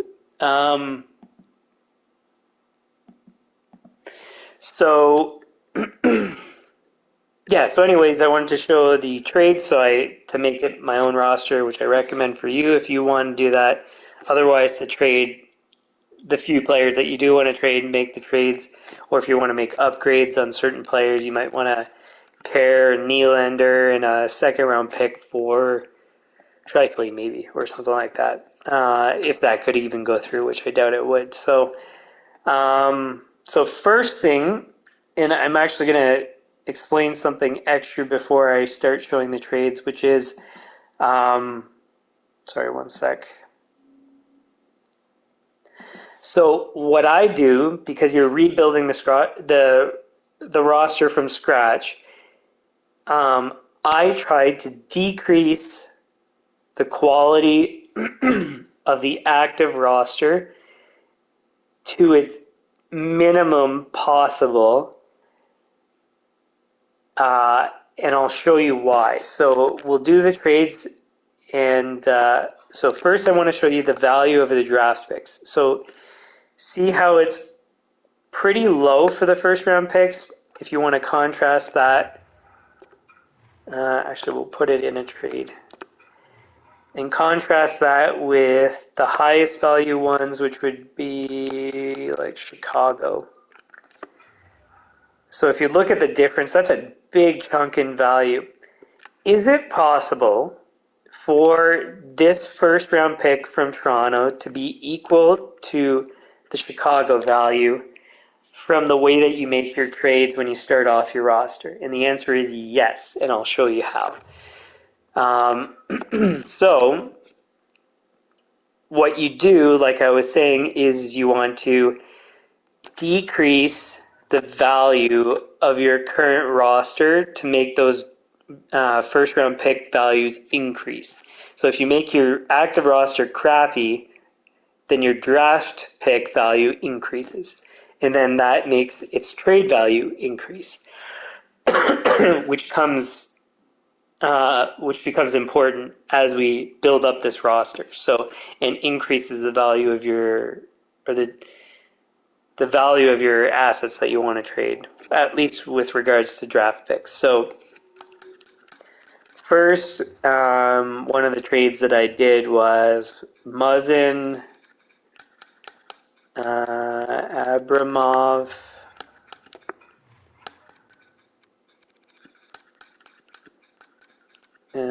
Kerfoot, and Argushintsev. I guess maybe is the pronunciation. And what we turned out trading for was Buffalo's 2 second-round picks. So as you're noticing, I'm getting rid of good value assets for draft picks. And keep in mind, these are 2 good value draft picks because Buffalo has a poor roster. And of course, that trade goes through because I've already tested it. Next up, we're going to get rid of TJ Brody. So as you're noticing, we're getting rid of players. We're not adding players yet. And this is to increase the value of our draft pick. So look, already our first round pick is increased by a big chunk. Our second round pick is almost as good as our previous first round pick. So already it's gone up. And then we're trading Brody a 5th round pick, 6th round pick. Actually, I think these might be...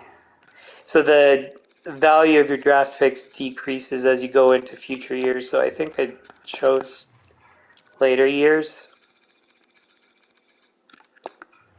as I made these trades, but we'll see. It doesn't really matter. Like, I mean, you'll see that I wasn't cheating in the end, but so for here, we're trading for Nashville's first round pick, which eventually we repurposed in another trade. So we got their, well, actually we wanted their 2024 first round pick, and this trade doesn't go through because of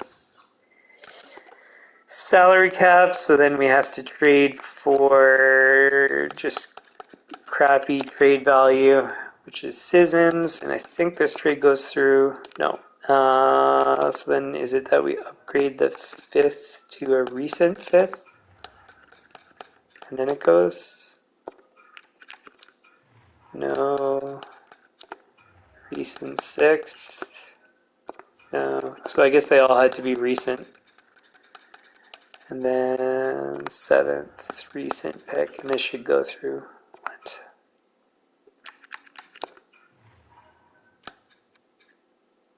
Did I record it wrong?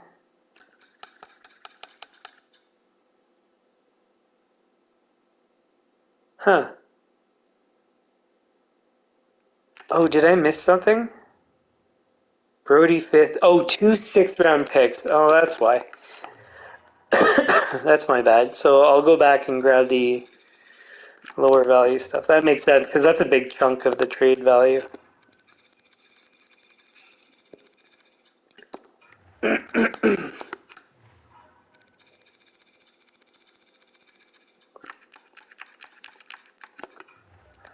So 2 6th, 7th, and a 5th. And again, I might need to. It might be the old, like the other years. No. We'll start with.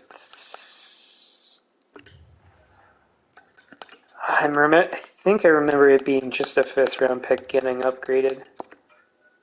Yeah, whatever. Anyways, I mean, it doesn't need to be perfectly accurate for all the trades I made, but so as you can see, that went through.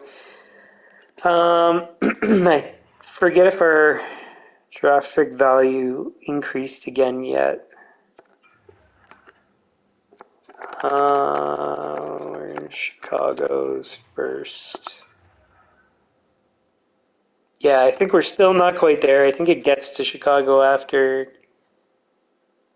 a couple more trades. So the next one was Yarn Croc, Camp,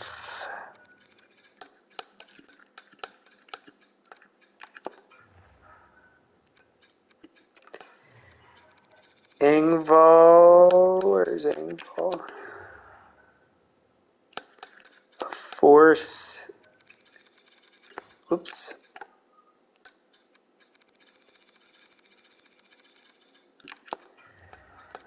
And 5th.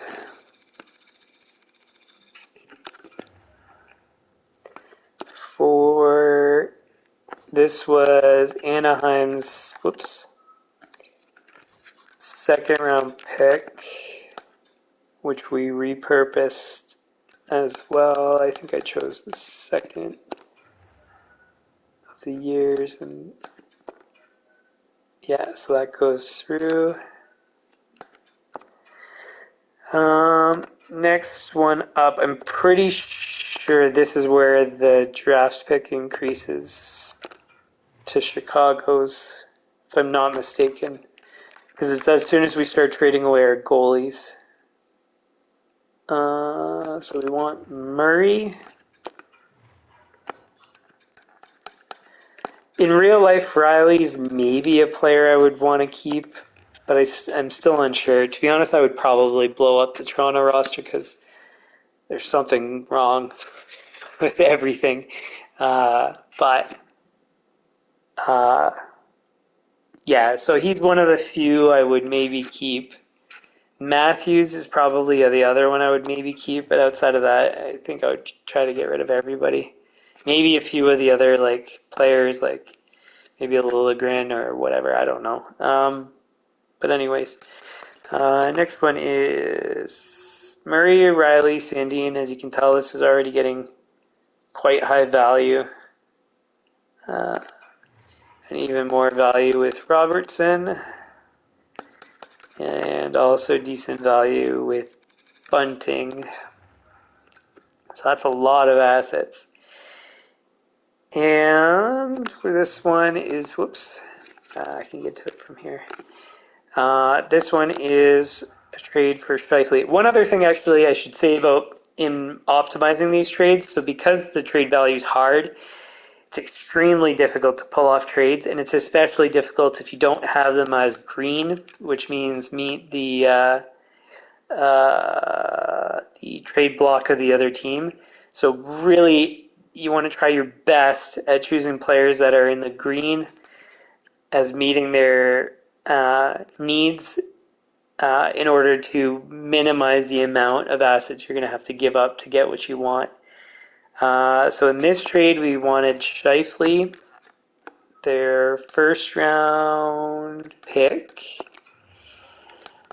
and then we needed to take on salary to make it go through, which is DeMello, and that goes through as expected. And I think it's at this point that our draft pick value gets, no, it's I guess after the next one. Um, so yeah, as you can tell, like look at our cap hit. We've cleared out so much cap already to be able to rebuild with better value assets. And so with the Scheifele trade, that was the start of getting into the roster players that we're actually going to keep, that we want to keep. And so all those other players like DeMello and Sissons that you would have seen, they'll all get traded away, even if we have to just dispose of them for nothing to clear out cap space, because we need to be able to bring in other players. So, anyways, next trade is. So this is where we're actually going to use the current value. So we've increased the value of some of our first round picks, as you saw. And we're going to use that increased value now while the value is high. And the problem is because if we want to use those, we can't use them all in one trade because then you're overpaying per player. Because if you use all of our first round picks, you're going to get Draisaitl and you would have overpaid, if I remember correctly. But in this case, we want to get value out of all of our first round picks without increasing the value of our roster. So here right now, we're still going to get rid of active roster players that are of high value. So look at the value of what we're giving up right now. So those first round picks are of quite high value after they've increased from us getting rid of some of our players. So we've got very good value first round picks that we're trading away, which now we've increased from what we've done.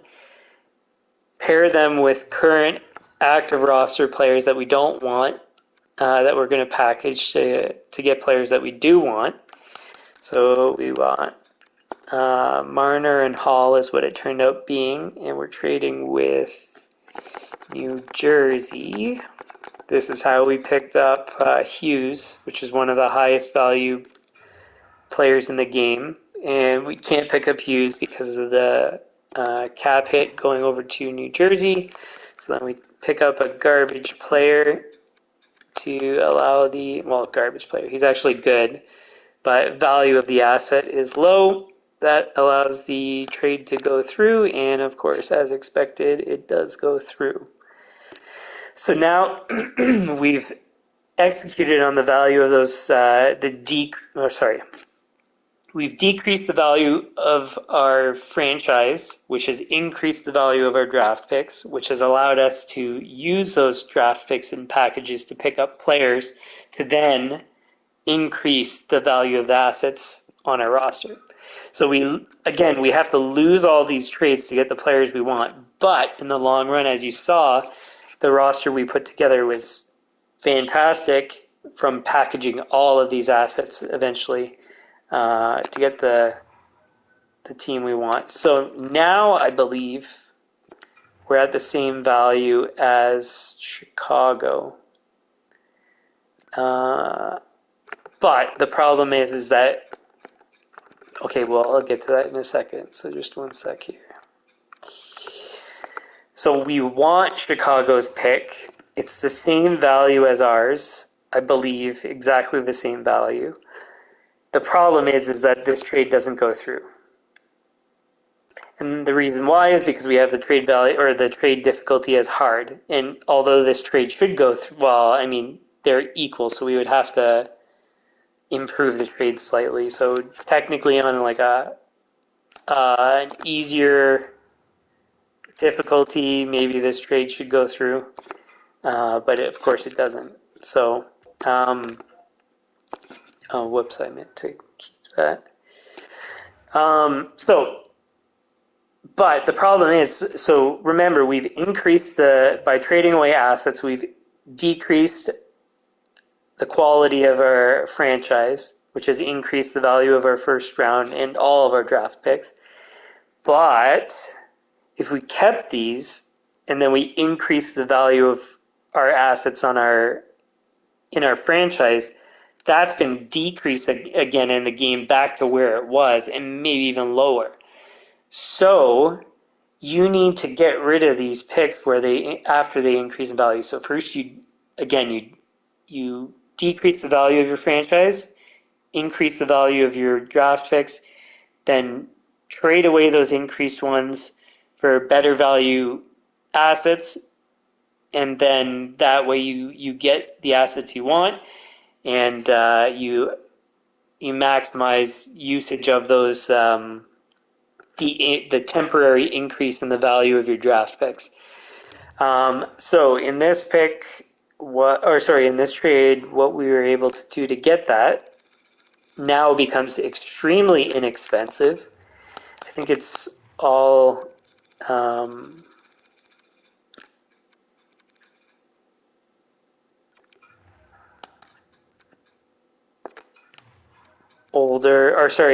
further in the future 7th round picks. So it's supposed to be, 3 7th round picks, and I think they're all, yeah. So you see, we just traded what's in the future going to be a very crappy first round pick after we've made our roster very good. We've just traded that now for a potential lottery pick. That's crazy. I've discovered this back in the last version of the game that I owned was 2014. And the same principle applied. And so I applied that again in this game, and I just wanted to share that with everybody because it's a really neat trick to put together a really good franchise. And again, to combat the fact that the game on hard is putting you at a huge disadvantage when it comes to negotiating trades. So anyways, so that's one. And again, at this point, you do not want to pick up any good value players because then it decreases the value of these draft picks. So now this is the point where you pick up all of these first round picks that you want to have for the draft lottery. So in this case, I believe it's Toronto first for a 6 and 2 7ths. So I think one of them has to be one of. Oh, I guess it has to be the 2 here. So anyways, it'll go through for sure. So now we got a second lottery pick. So that was 2 of the ones that I showed you already in the actual after I had completed all the trades and all that stuff. Now, again, remember, I'm able to do this first try because I know that the trades are going to go through. But I had to go through each of these and try a first and a fourth, a first and a third, a first and a third and a 7th, a first, a third, and a 6th. And then you keep going through and you try all these trades until eventually you can get the value that gives up the least and gets you the most. It's that very time consuming. So, which is why I hope you can understand why I did it ahead of time. And although you don't get to see it, you can trust after I've shown you all these that I didn't cheat or anything. So in this case, so this one, see how it's not green? And it's because it's not. So the way it works is you still have good value in so you have this year, the next year. Those you'll have where they are green and a team will want to pick them up.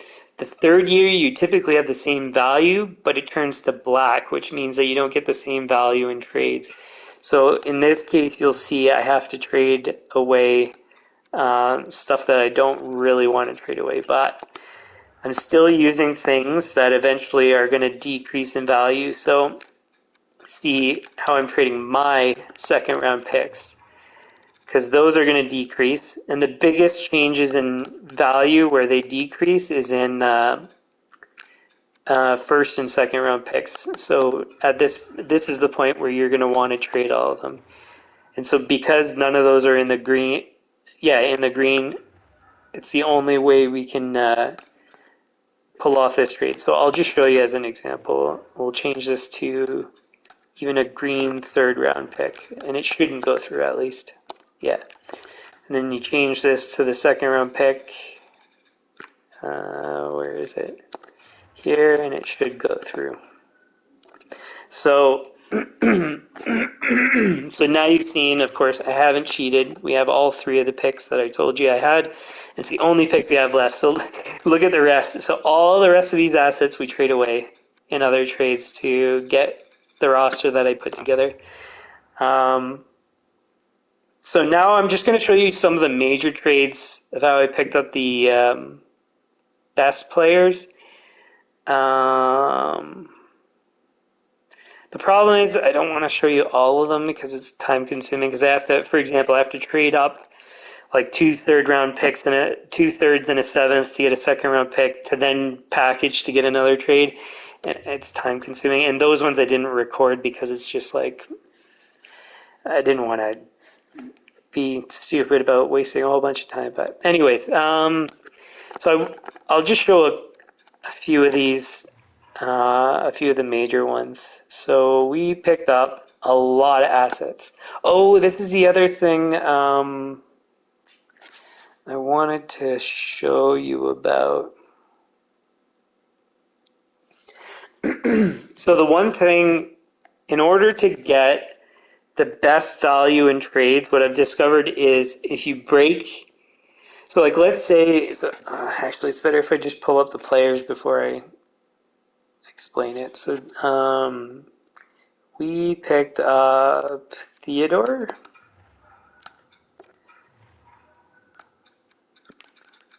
Marchessault, Smith, where are you? And Thompson, oops.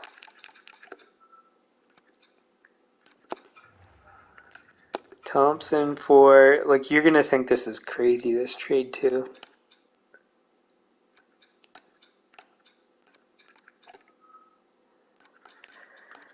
And the problem is because this is the only way you can pull off the roster that I had. So with the difficulty on hard, it is in fact extremely hard to put together how good of a roster I put together. Tavares and Liljegren, like, I mean, not. Are you getting back good players? Yes. Are you giving up a lot? Yeah. That's a lot. Oh, and Goddad, I forgot. That's actually, I'll just show you that in fact it doesn't go through, and then you add Goddad, and it does. And Goddad's not that crazy of a difference in value too. Now, before I do the trade, what I want to say is, so what I discovered is, let's say I want to pick up Theodore, Marchessault in one trade, and then Smith and Thompson in another, or each of those players individually. If you try to do that, keep in mind you're going to lose on every individual trade. So the more trades you break it up, the more you're going to lose in total on all the trades. So once you figure out the roster you want to have, which this is extremely complicated, like really in the end what you what you want to do is you want to compare all the salaries, all the overalls, all the line fits, and all that into underneath your cap hit, the maximum cap, all ahead of time before you do your trades, and knowing what value you're able to trade for those players. Like, this is extremely complicated to pull off. So that's why it takes like a full day for me at least to set things up. So anyways, you would want to do all all that research and planning ahead of time in order to minimize the trades into one trade versus multiple trades to get these players on your team. Now, realistically, what's going to happen is you'll pick up a few players here, a few players there, and then you'll discover I have not enough cap space to pick up other players that I wanted to get, and I have more cap space and there's players that I could have picked up, and then I maybe gave up too many assets here and there. So anyway, it's just you might not be able to do it as efficiently as this, but I spent the time to maximize and plan accordingly. So I was able to, and but I'm just telling you as a principle, if you want to pick up multiple players from the same team, or you could. First, you want to plan ahead of time, and second, you want to do them all at the same time to minimize the cost of assets to pull off the trade. So, so anyways, just wanted to share that. And of course, this trade goes through because I've done these already. So that's that. And already, I mean, you can see a huge change to the quality of our roster. Like, these are some very good players we just brought in. We got rid of Muzzin, Brody, Riley, Marner, and we have Shifley, Hughes, Theodore, Marchessault, Smith. So it's not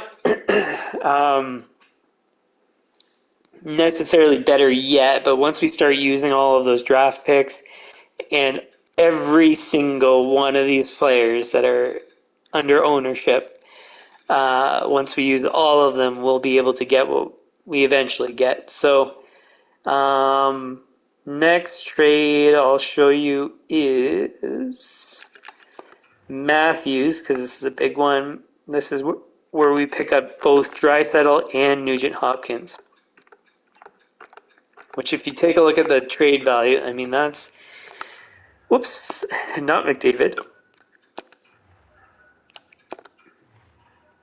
And Nugent Hopkins.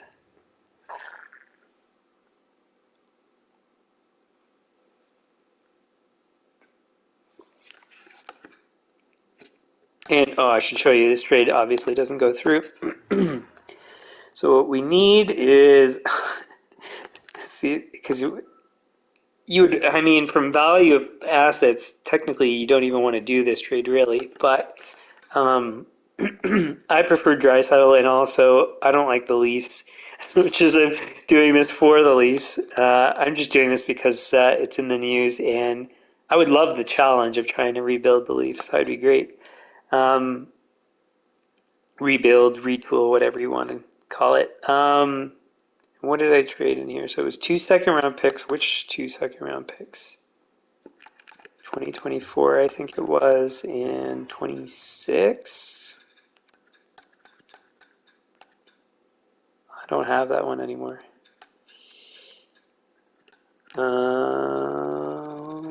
What was it then?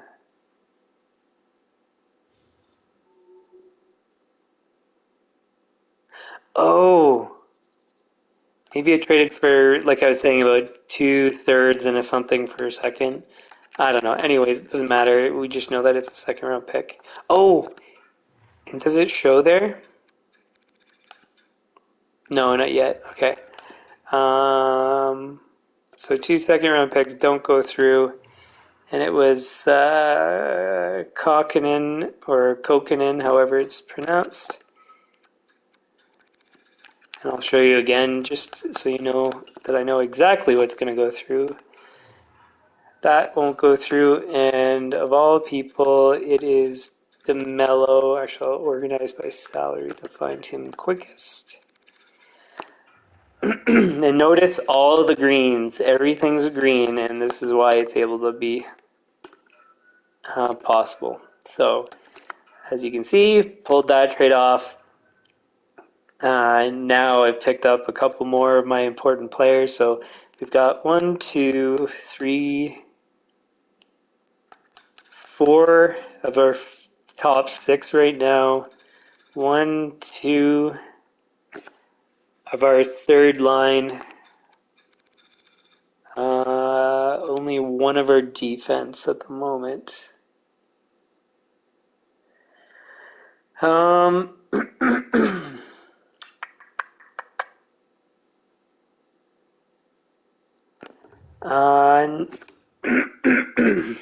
So next, we'll pick up another one of our defense, Slavin.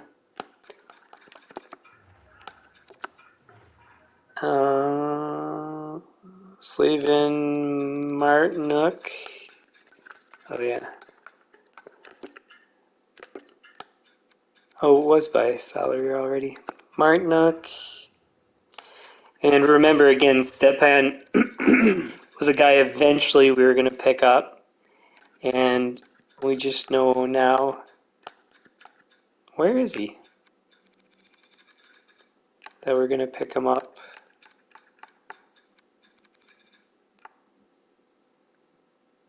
What? Where is he?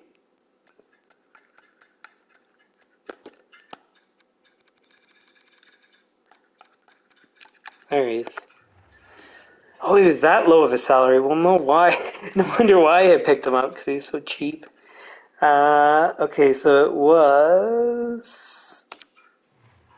This is the one we get rid of Nylander. So Nylander, Buffalo second. Fourth, fifth, and sixth. And I don't know if any of those are recent ones. But we'll try the older one, or further away ones first. Fourth, fifth. And remember, because the new ones are always green, and the old, or like the further away ones are, yeah, so it is those. The further away ones are always black, so you're not going to get as good value. So there's that. Now, this is where we start to get into trading for second round picks to package and trade up. I think I'm going to stop it here just because it's going to be annoying to go through. So the only major players that we need to pick up still are Buchnevich, Parayko, and Giroux, basically. The rest of them are all relatively cheap assets, and you can estimate that I can afford them. So I'll do one of these trades. I'll do the Giroux one. So just take a look. So just for your own sake, like if you see all of these assets, ignore the second round pick and the third and the 2/4. I'm gonna, we'll do it after and I'll show you. So second, third, 2/4.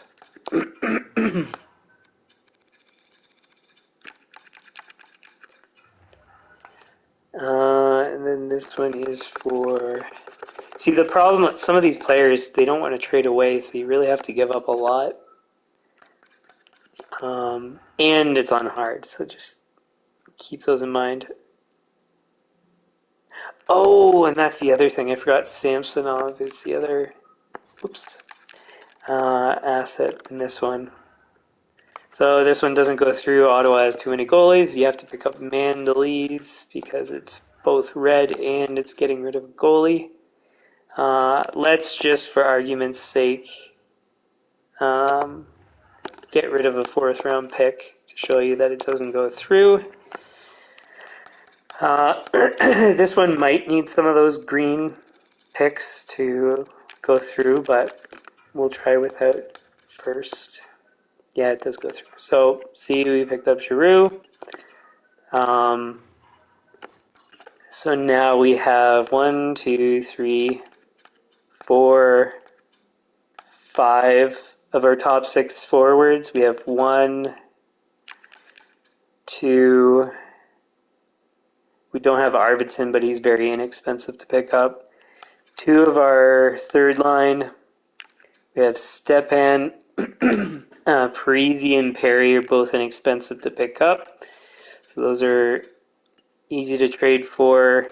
We have Slavin, Theodore, two of our defensemen that are hardest to pick up. Giordano we kept. He's the only Toronto guy we kept.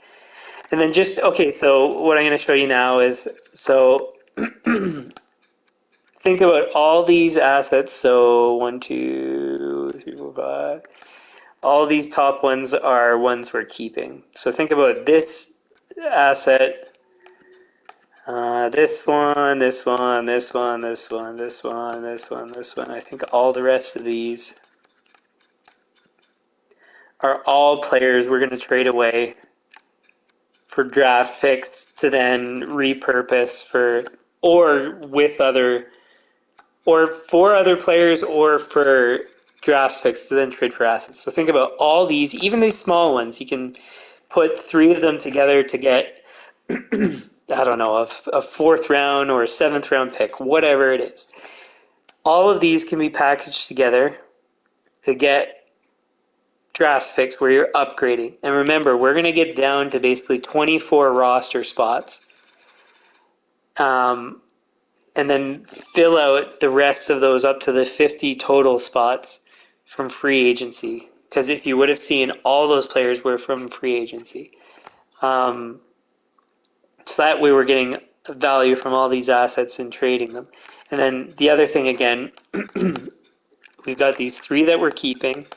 Then we've got all the rest of these draft picks that we can trade away.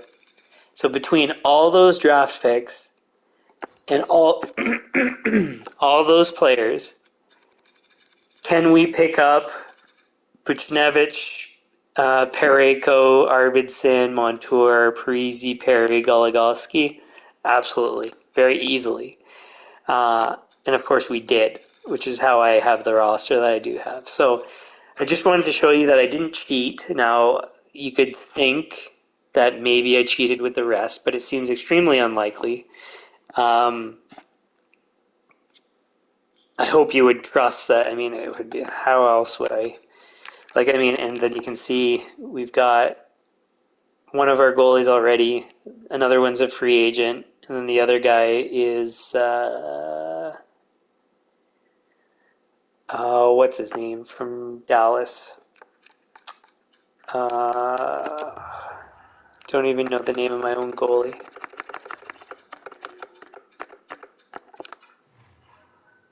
Wedgwood. And look, the value of these assets are tiny. So this would be, I think you could get with a 4th round pick or something like that. So easy with what we have. So clearly I didn't cheat to put together that roster, and you can kind of see with how empty the cupboards are at the end when I only have 3 first round picks. So anyways, so that's I just wanted to show you the trades first, to show you the trick about getting better value out of your draft picks if you're going to start from scratch. If you don't start from scratch, you don't get to take advantage of that ability. So altogether, your franchise might not be as strong. But if you look, let's say you're a Toronto fan and you want to keep some of these players, well, then you would keep it as is for whichever guys you would want, and then maybe do only the trades that I did for the guys that you would want to get rid of. And then same thing, you get rid of all the guys that you don't like. Hildeby, I have no idea who he is. Mandalese, don't know who he is.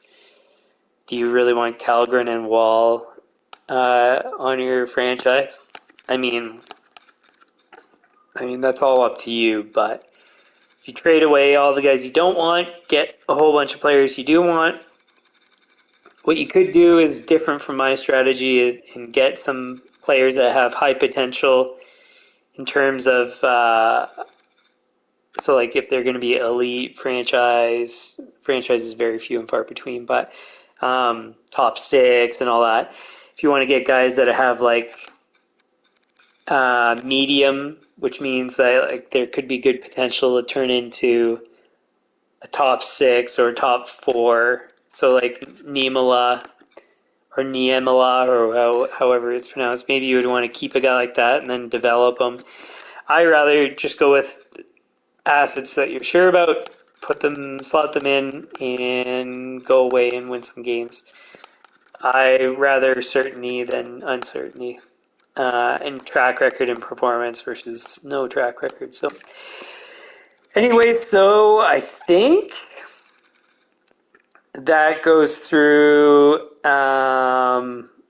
everything I wanted to cover. I wanted to stem a portion of the season, and I also wanted to shorten this to being 2 hours, but unfortunately it's turned to 2 and almost 45 minutes now.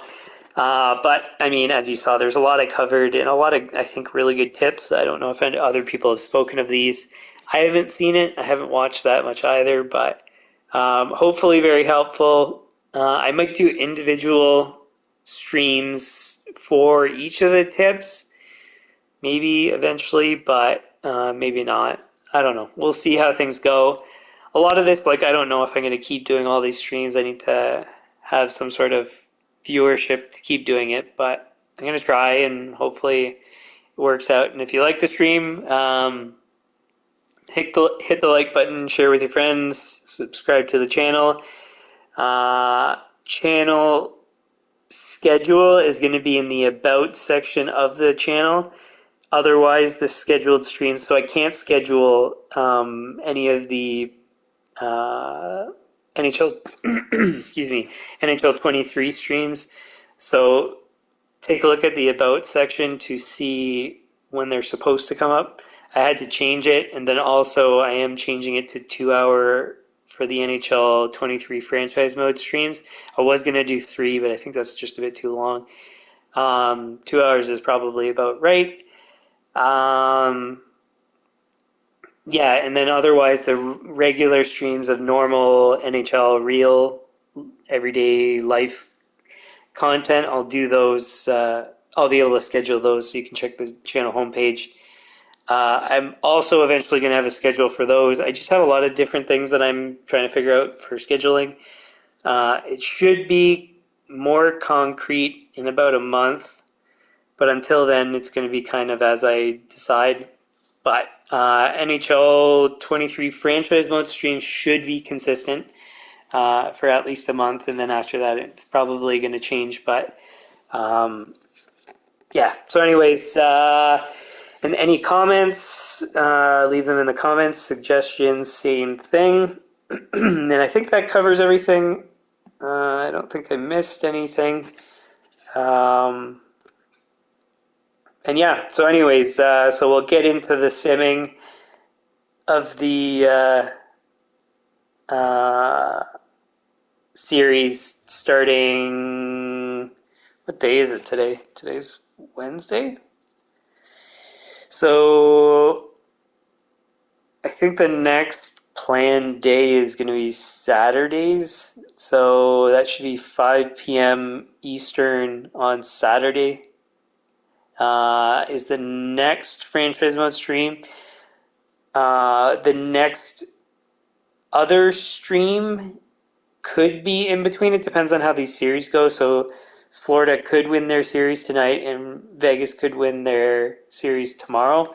So it depends on how long those series go, because I'm going to do recaps and then preview for the Stanley Cup final after that. So once we know those two. And usually there's a gap of like maybe a few days to a week until the final. So I'll try to space those two streams out alongside the NHL 23 franchise mode stream. And that way they're kind of spread out throughout the week. So there's not as many gaps, which is nice now that I have this content I can do. So I'm posting more frequently as I was during the season. But it's just, like I've said previously, during the postseason, like there's no trades, there's no, I mean, there's some news, but like those things are short, and it's just I'm not going to do streams for everything. So anyways,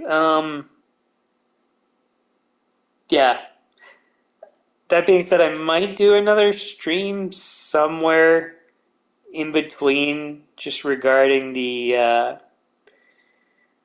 firing of Dubas, or well, not rehiring, whatever you want to call it, um, and some other stuff like Conroy becoming GM of the Flames. What are some of the other big news? I thought there was something else. Oh yeah, Arizona not getting their uh, rink vote going in their favor and stuff. So, anyways, I might do one extra stream about all that stuff, but we'll see. Yeah,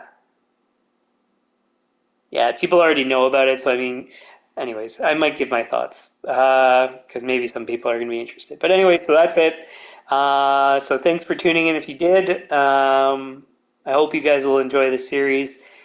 And it's going to be fun to be GM of Toronto Maple Leafs, which I don't like the franchise.